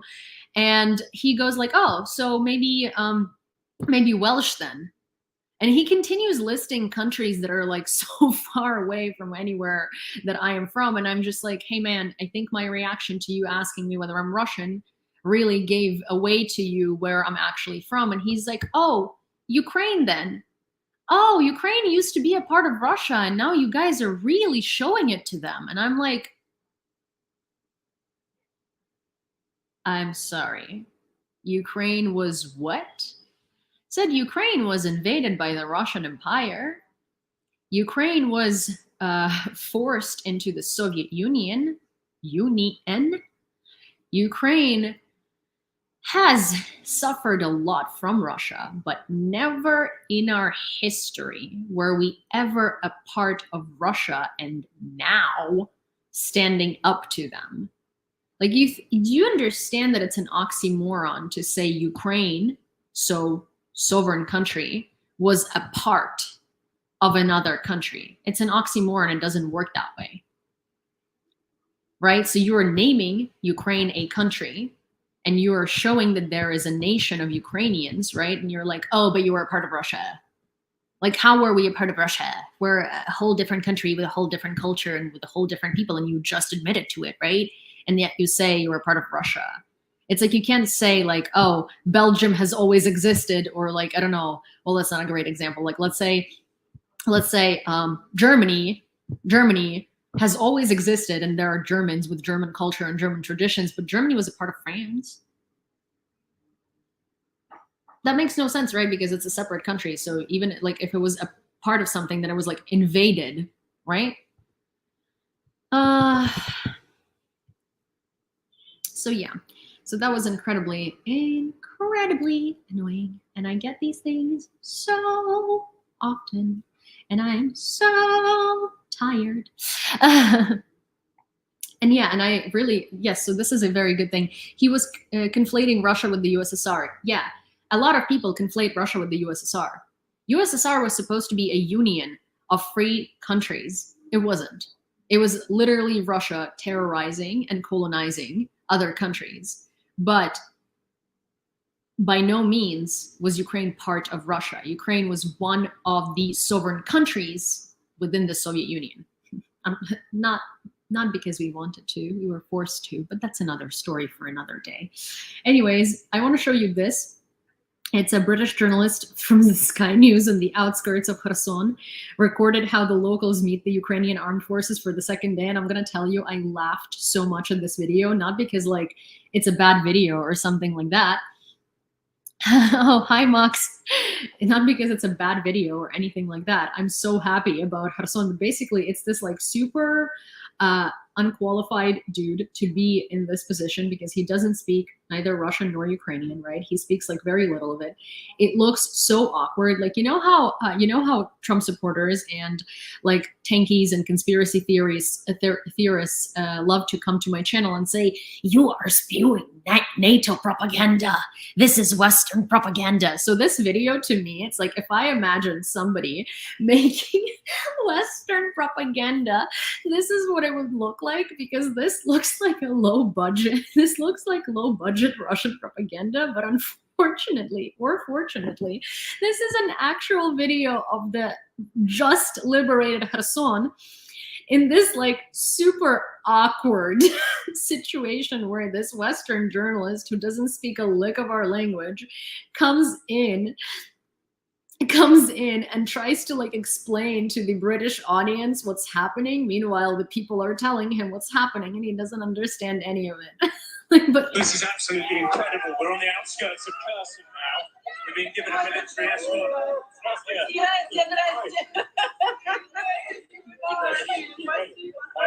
And as you can see, people are absolutely euphoric. Incredible scenes here. They're waving the Ukrainian flag. We're literally just on the outskirts, very early in the morning.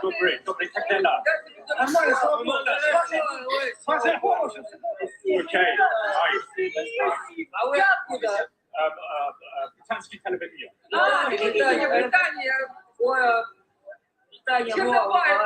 So they're putting their thumbs up for Britain. Obviously, Ukrainian soldiers have captured the city, forcing them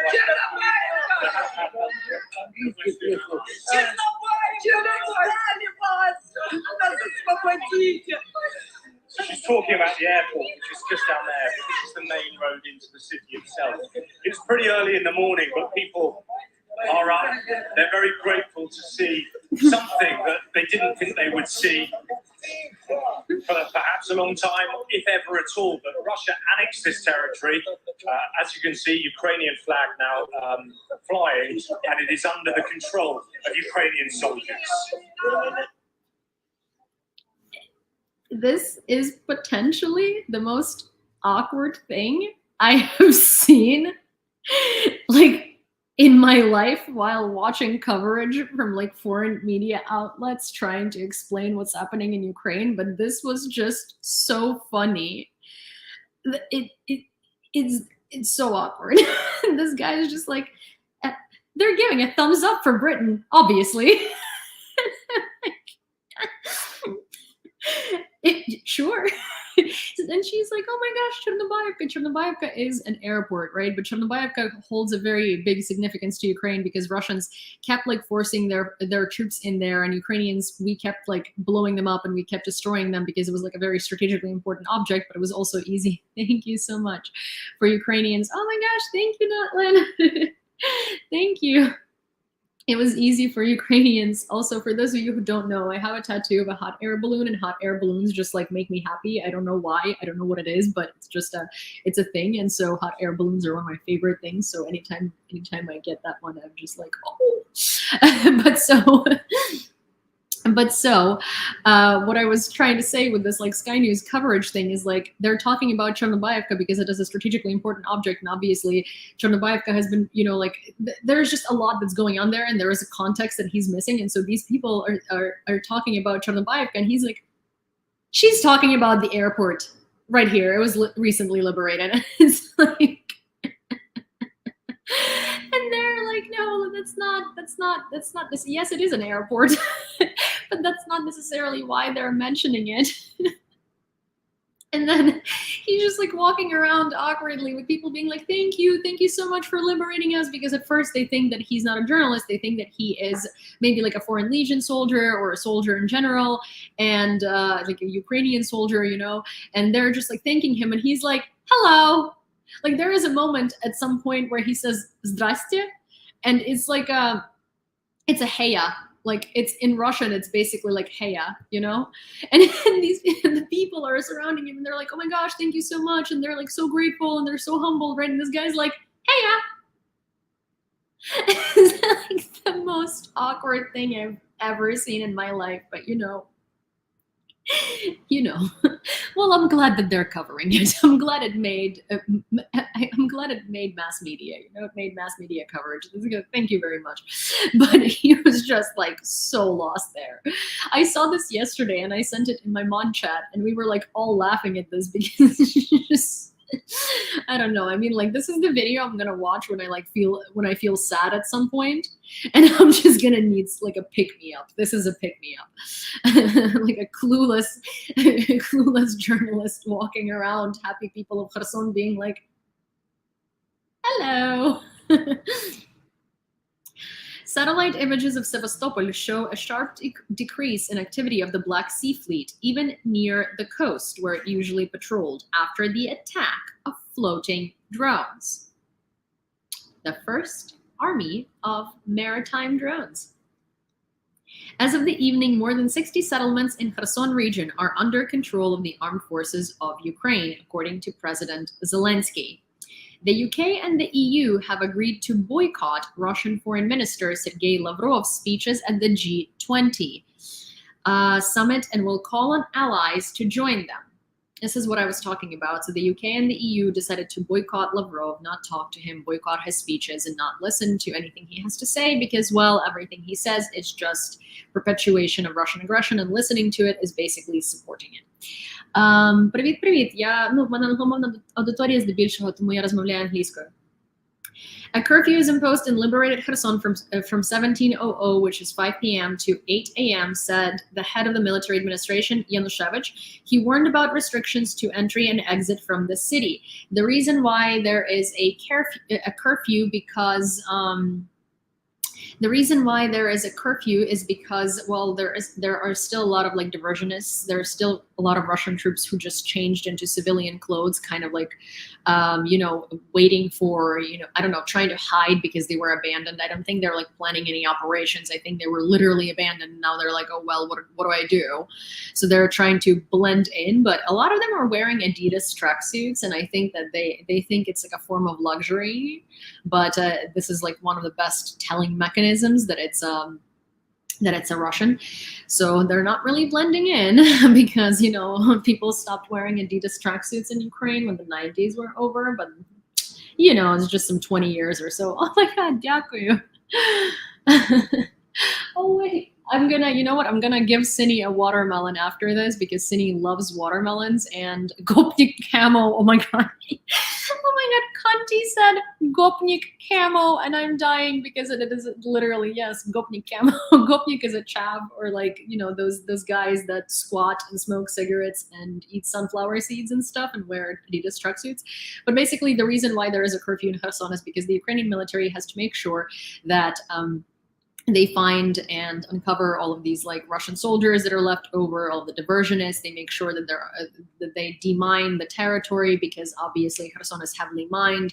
There is a lot of like reconnaissance work that needs to happen in order to guarantee safety to the residents of Kherson. And so that is the reason why there is such a strict curfew from 5 p.m. to 8 a.m. because also that's the time when it gets dark, and in the dark it's much harder to sort of like see if something is mined or not mined. So they're trying to prevent casualties and they're trying to keep people safe.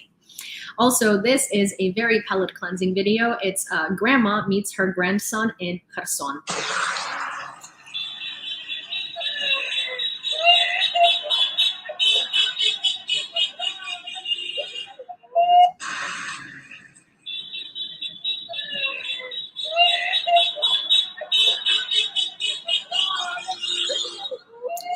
Also, there is a troll, a Russian troll on Twitch here, and it says, well, good luck to you, Europeans and Americans.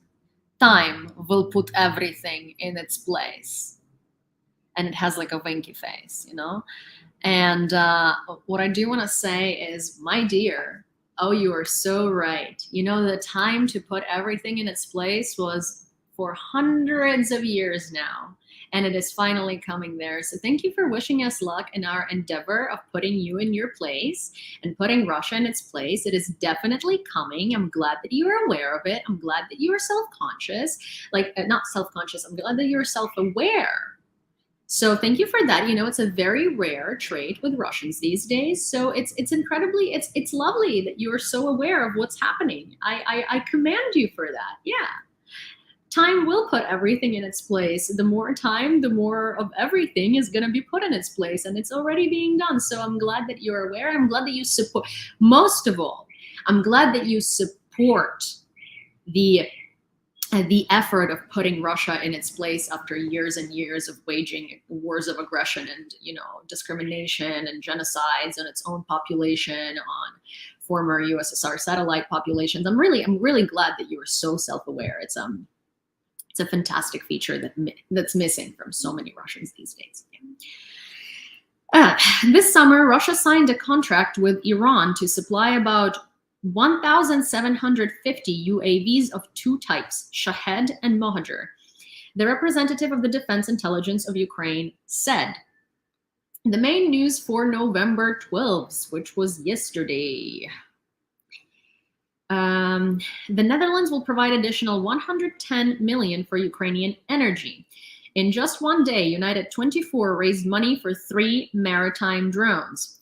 Ukrainian intelligence confirms that Russia is buying ballistic missiles from Iran. Control is established in more than 60 settlements of Kherson region. Explosions were reported in Cherkasy.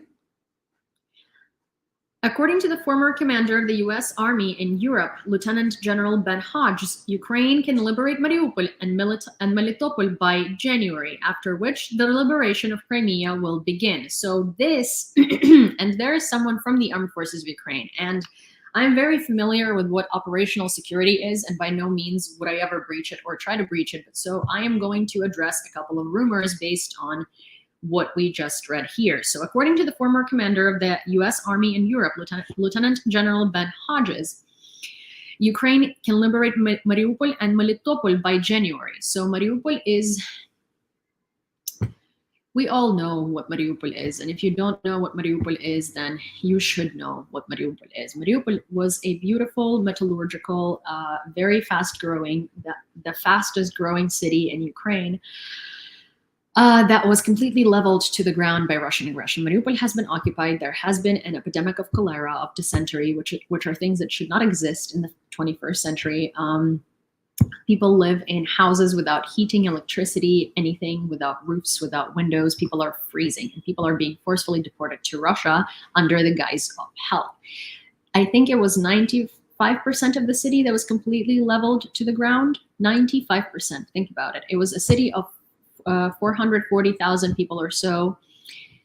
It's estimated that over 100,000 people were killed in Mariupol by Russian invasion, Russian aggression, and there are a lot of people fled, and there are about 100-something thousand people still left in Mariupol who weren't able to flee, who weren't able to evacuate. And the rumors are as follows. The rumors are that now that Ukraine took Kherson, there is a new offensive brewing, and that offensive is to take back Mariupol, which that will be incredible, and that will be a very, very, very, very, very big deal, because the situation there is, in fact, probably the direst situation, the most dire situation in Ukraine at the moment. And then those are rumors that there is a new offensive brewing, and there is a set of other rumors, and I'm not going to say much about that. Yesterday there was Makiivka in Luhansk region that has been taken back, and just FYI, Luhansk has been occupied since 2014. It's not LNR. That place doesn't exist. It's Luhansk Oblast, and it's temporarily occupied. And there was a video flying around on Twitter, which, you know, such a confirmed source of information, which is why I'm saying it's a rumor, of a defender of the armed forces of Ukraine walking up to a sign that says, "Welcome to Donetsk Oblast." And he filmed it and put it online. And then I saw another video of a female defender of the of Ukraine, and her video was like a joke. She was basically like, when you tell your mom that you go to study in Poland, and then this is what you actually do. And meanwhile, and like she was at that sign as well. And so it does look like the Donetsk offensive might begin sometime soon too. But again, it's just a rumor, and if it does happen, we're not going to be hearing about it for a while, and there is going to be complete informational blackout, because here's the thing. Freeing Donetsk and Luhansk is most likely going to be much harder than freeing Mariupol even, because Donetsk and Luhansk have been under Russian occupation since 2014. Russians are deep settled in there. There are more ammo warehouses. They know the area. Like, unlike, you know, Kherson, unlike other places where they came in and they didn't know what they were doing because they don't know the terrain, they don't know anything. They know the area there because they've been there for a while. So it's going to be an incredibly tedious, incredibly difficult mission. But we know that our military is fantastic. We know that our guys and our girls have broken everyone's expectations, and they showed the world what they can do, what they do, and what they will do. And I have all faith in them, and I know they're gonna make it happen. But I'm gonna say that, you know, a lot of the times when these offensives do start happening, the world is like, oh my God, I want news. What is happening there? What is happening there? And then, you know, it's not going as fast or as like shocking or as like news packed as people expected, and people are like, well, you know, there's nothing happening there. Like, what's happening? That's not necessarily what it is. It's just that operational security is incredibly important, and also areas like Donetsk are difficult, and they're going to be difficult, and it's not made for show. It's not made for the news to be like, oh my God, Ukrainian defenders liberated 75 settlements in 3 hours. It's made to liberate the area from invaders, and an area that's going to be incredibly difficult to liberate, especially because winter is coming. So I'm just going to say that if that offensive is in fact going to be happening, I am going to say that we all are going to have to be incredibly patient about it, because it is a very difficult task, but a task I'm certain our defenders are going to be more than able to accomplish. Dmytro Kuleba announced the establishment of diplomatic relations with Papua New Guinea. The Ministry of Foreign Affairs of the country is headed by a Ukrainian, Justin Tkachenko, commander of the Order of the British Empire. In 1992, he became known as the host of the popular TV show, The Happy Gardener. So that's a new partnership that we have. Also, here is Armin's quote of the day. If you don't know who Armin is on YouTube, and he's here every day, and he is a very, I think, educated and very interesting individual, and he sends a quote of the day every day, and I love them because they are always very relevant to the situation. John F. Kennedy said, "Only an educated and informed people will be a free people. As long as Russians confine their knowledge to Putin's propaganda lies, they'll remain pitiful captives of his lies." And I fully agree with that. That's what I was saying. You know, it's like propaganda doesn't brainwash you for no reason. Like, you're not likely to fall for propaganda if you don't already have preconceived ideas that align with the propaganda narrative. Spokesman of the Ministry of Foreign Affairs, Oleg Nikolenko, called on the Hungarian government to condemn the statements of its MP, Laszlo Torczkai, who wished Poland to return the common border with Hungary on Independence Day. Zelensky is convinced that in Crimea, after its liberation from the occupiers, local residents will meet the servicemen of the armed forces of Ukraine with Ukrainian flags, just like they did now in Kherson. Crimean Tatars sure will, and I know for a fact that it's going to be as happy of a reunion as it was with Kherson, because there are so many people organizing resistance in Crimea, and as we all know, the Crimean Tatars have been organizing an incredible amount of resistance, and everybody in Crimea who is from Crimea, not from Russia, implanted into Crimea, is excited to be back home to Ukraine. Liberated Ukrainians invited Ukrainian soldiers into their home and gave them a feast. I'm incredibly jealous of this, okay? I really want homemade Ukrainian food.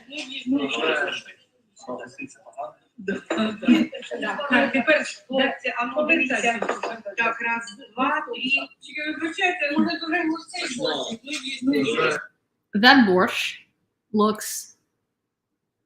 I'm really jealous. They totally deserve it much more than I do, but like, have you seen that borscht? Have you seen that borscht?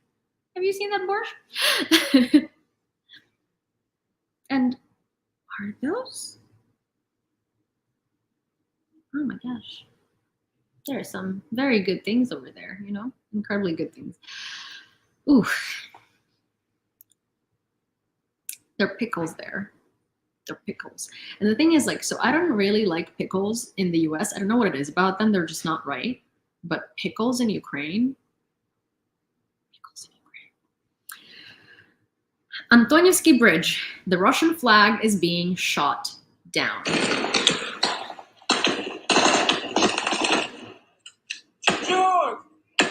Again, this is an inanimate object and nobody was harmed in the making of this video. Russian flag is being taken down. Institute for the Study of War, the withdrawal of Russian troops from Kherson is fueling an ideological rift between pro-military figures and Russian President Vladimir Putin, undermining supporters' confidence in him, whatever is left of that confidence. At night, 40 enemy shells landed in Nikopol. 2 women were wounded. Ukrzaliznytsia is already working to restore communication with Kherson. We had to get to Kherson to assess the damage, to coordinate with the armed forces and the authorities, to organize a team for the soonest possible return of the railway connection to Kherson, wrote Alexander Kamyshin, chairman of the board of JSC Ukrzaliznytsia. You know, speaking of Kherson and Ukrzaliznytsia and Ukrposhta and basically Ukrainian postal services and Ukrainian railroad coming back to Kherson and restoring the connection, I saw a video yesterday. And if you are Ukrainian, you're going to know who this video was made for. It was made by. There is this guy, and he is the head of the marketing and social media outreach of Dia and of Monobank. So everybody knows him. His thing is Kolya, and he is super funny. And so he records like a lot of just like kind of videos from his own life, you know, but he also is the main subject of all of the videos from Monobank on social media, from like Dia on social media. He's like funny. He does content for them, you know? And he's also the subject of the content. And so he posted a video yesterday where he had to like get a spare part for his car. And so he was trying to order it, and he saw that the part was shipping from Kherson region. And he was like, wait, what? And it was like yesterday, right? So when it was just liberated. And so he calls, he's like, I had to call and confirm that this is true. And so he called the person who was selling it, and he's like, hey, I just saw this on like the website. So are you able to ship it? Like, what's good? Are you in Kherson? And he's asking him all of these questions. And the man apparently responds and says, oh yeah, I just need to quickly run and say thank you to the armed forces of Ukraine and cheer for them with everybody else, but then I'm going to pack it up and ship it to you tomorrow morning. He's like, I'm just going to run to Ukrposhta and ship it to you tomorrow morning. Like, let me dissect it. I'm going to run. I need to run right now and go cheer with everybody else and say thank you to our armed forces for liberating us. Then I'm gonna come back, pack it up, and ship it to you in the morning by Ukrposhta. Come on. It's like, you know, this is what makes me love our nation so much. I think this in itself is a really good testament to what Ukrainians are like. Deputy head of the Office of the President of Ukraine, Mikhailo Podolyak. Russia will be ripe for a confrontation after liberation of Donetsk or Luhansk. President of Georgia, Saloma Zurabishvili, about 7,000 Russian citizens left for Georgia after Vladimir Putin announced partial mobilization in the country. When Balaklia was liberated, Bakhmut held on. When Izium was liberated, Bakhmut held on. Now Kherson is liberated. Bakhmut is still holding on, at the cost of incredible efforts, heroism, and losses. The defenders of Bakhmut are titans. They will go down in history.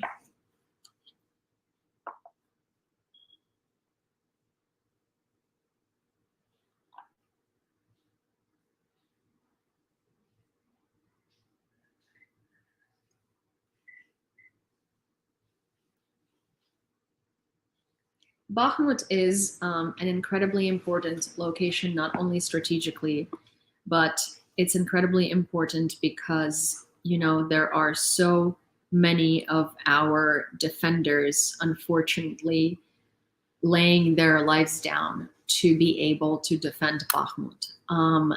There are so many boys and girls sacrificing their lives for our common freedom in general. And of course, every single location, every single city, every single man, every single woman who is choosing to defend us from this invasion is a true, true, true hero. Bakhmut has been hell. Bakhmut has been hell for a while now. Personally, someone that I knew when I was younger was a defender of Ukraine, and he recently, about 2 or 3 weeks ago, had been on a KIA'd on the Bakhmut front, and his family now has a petition to name him a hero of Ukraine because, according to them, he fully deserves that title based on his accomplishments as a soldier, and I fully believe that. And there are so many guys and girls who went there who will never be able to come back. The new British Prime Minister Rishi Sunak promises to challenge Putin's regime at the G20 meeting of world leaders in Indonesia. This G20 summit will not be business as usual. We will challenge the Putin regime and expose their contempt for the kind of international cooperation and respect for sovereignty the G20 forum represents, Sunak said. Recently liberated Blahodatne is 30 kilometers from Kherson. A day ago, there was a battle there. Now the locals welcome the Ukrainian army. Here's what it looks like. Actually, I have a friend who is in Blahodatne now, who is in the armed forces of Ukraine. And he is one of the defenders that I interviewed for you guys to understand their heroism. And the interview is going to come out sometime in the near future because there are 2 interviews before that. One is with Max, who is an incredible guy who lived in Kherson under Russian occupation, and one is the last part of Twerk's interview. And also, you know, the person who is oh my gosh.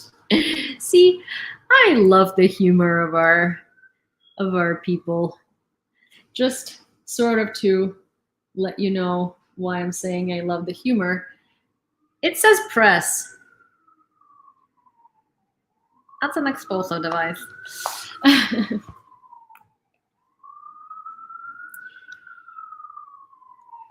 Ukrainian flag hung on the destroyed Antonievsky Bridge.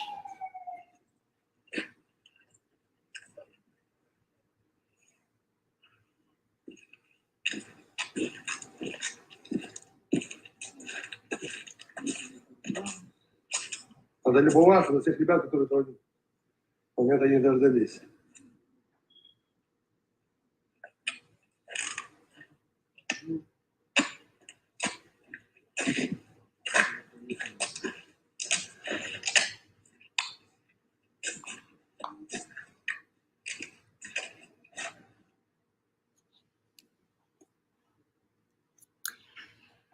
Russians have even mined bodies. The State Emergency Service asks not to go to the liberated territories without permission. There are many examples when the enemy mined residential buildings, civilian cars, and even the bodies of their victims.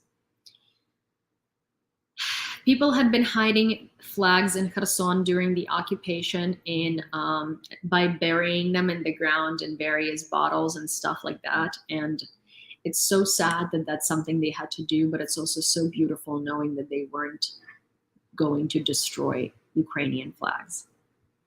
UN Secretary General Antonio Guterres stands for peace between Ukraine and Russia based on the principles of the organization and international law. According to him, the Russian invasion was a violation of the UN Charter and the territorial integrity of Ukraine. At the same time, Guterres stressed that it was very important to create conditions for the gradual resumption of dialogue that would lead to the future peace. The UN Secretary General added that he supported not just any peace, but a peace based on the values of the UN Charter and international law. No, gradual resumption of dialogue is only possible after Russia leaves the territory of Ukraine. No dialogue before that. An explosion occurred in the center of Istanbul. According to preliminary information, 11 people were injured. What caused the explosion is still unknown. The authorities have reported 4 unalived and 38 wounded. The US President's Commissioner for Climate Change, John Kerry, and Ukraine's Energy Minister, Herman Halushenko, announced a pilot project to build small modular nuclear reactors. Mobile communication is being restored in Kherson, Deputy Head of the OP, Kyrylo Tymoshenko. LTE from Kyivstar is working in the city center on the square near the regional state administration.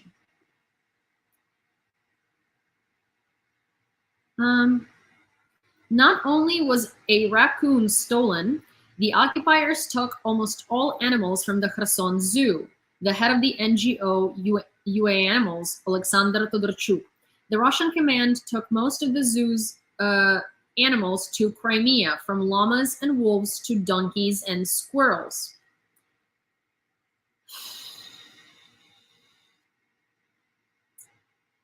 These are Russians stealing the said raccoon, and this is animal abuse. And this should not have been, look at that. Look at how he's handling the raccoon. Look at that. That's awful.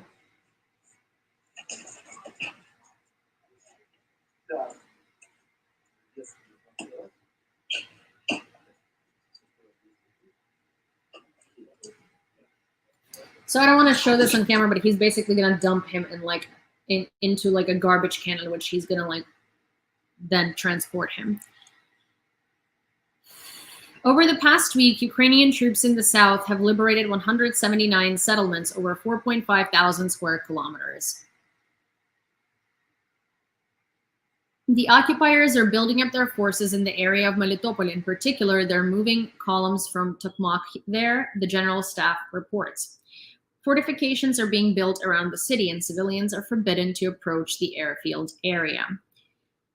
The referee of the football match Shakhtar versus Zorya came on the pitch with a watermelon instead of the ball.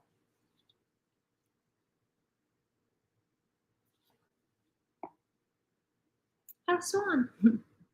National Security Advisor Sullivan advises Kyiv to seek realistic terms for talks with Russia, including revision of Ukraine's stated goal of returning Crimea, as per the Wall Street Journal. Oh, so they think that returning Crimea is not a realistic goal, according to National Security Advisor of the United States, Sullivan?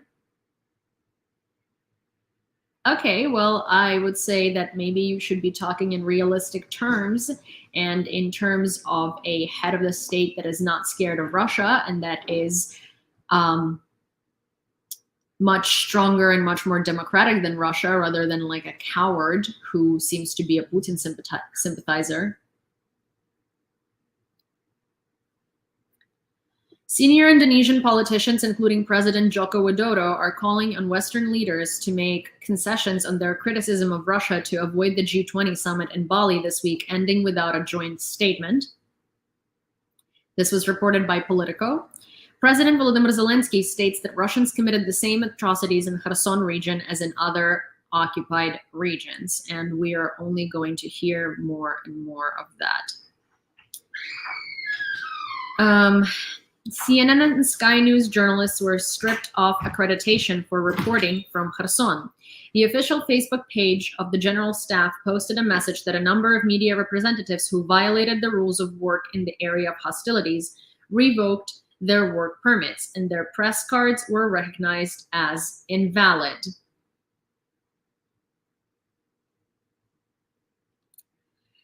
And is there anyone cooler than Ukrainian grandmas? I don't think there is.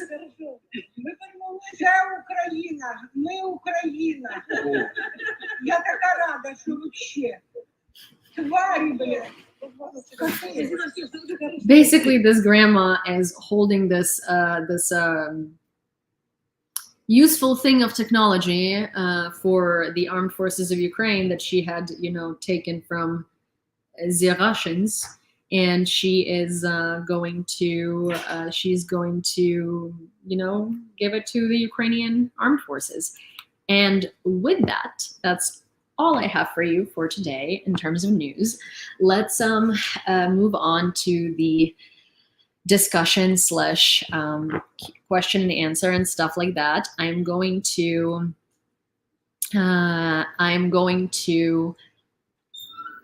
see. I'm like 10 minutes away from being done. I am going to basically address the question before it comes in. The question is probably going to be whether we're going to be reading the Yeva Skalietska book today. So I'm going to say let's start tomorrow. Let's start from Monday. I'm really hoping that the medication is finally going to work for me, and I'm not going to be like as tired as I have been, but so far it's been taking longer than I expected, but I should be good to go, and Monday should be, the start of the new week, the start of the new routine and stuff. So you let me know if you guys have any questions, if you guys want to discuss some things, and how long does it take for Ukroposhta to deliver borscht? I don't know if Ukroposhta delivers borscht, but Ukroposhta is pretty fast. Nova Poshta is a little faster, so you know you can find a way to deliver borscht if you really want borscht. There is a way. But to deliver borscht to you, I don't know. I don't know. Depends where you're at. I mean, I don't know. You can order some Kherson sun-dried tomatoes though from leleka.support. It's a great place. It's LE. You know what? I'm going to show you.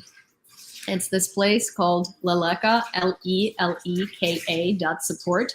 And it's a marketplace of Ukrainian brands that ship abroad, and you can get some amazing sun-dried tomatoes from there. Pumpkins.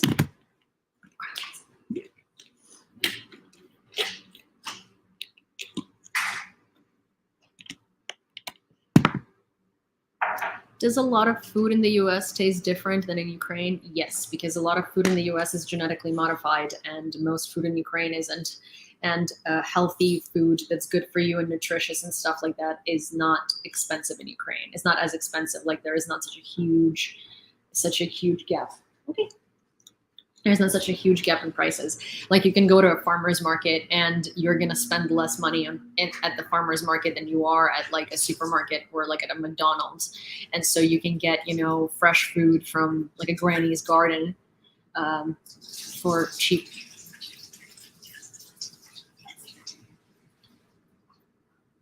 Have you been in Ukraine? I was born and raised in Ukraine.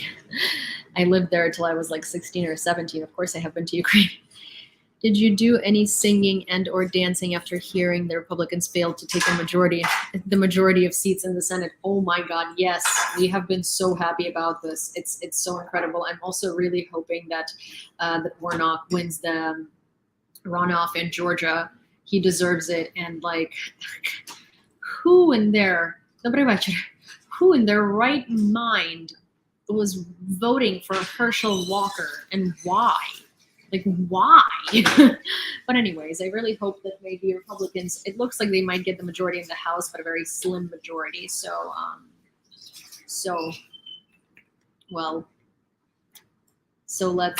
let's hope that maybe they won't even get a majority, you know. Maybe they'll just fail at that too, and then I'll have to learn how to sing I don't know, some very, very, very, very profoundly happy song. I'll have to learn how to dance because I'm a terrible dancer. З якого міста? Зі Львова. It's great news. Yes, indeed it is. Grumpkin. So hope isn't lost for the people in the US. We hope so. First time in a while I had an ad. Oh. Oh, on Twitch. Oh my gosh. Yeah. I guess sometimes they do like to. For a second there, I thought you were on YouTube, and I was like, an ad on YouTube? What? Did they monetize me? Alrighty, guys. I am going to go make some dinner for myself and for Creature. It was so good to see you. I will see you tomorrow, right? I will see you tomorrow. And, you know, I'll be on Twitter, as usual, a little later. And I am planning on putting out some TikTok videos today as well. You want to say hello before I say goodbye? Hello. No one can see you. I know. You gotta, like, duck.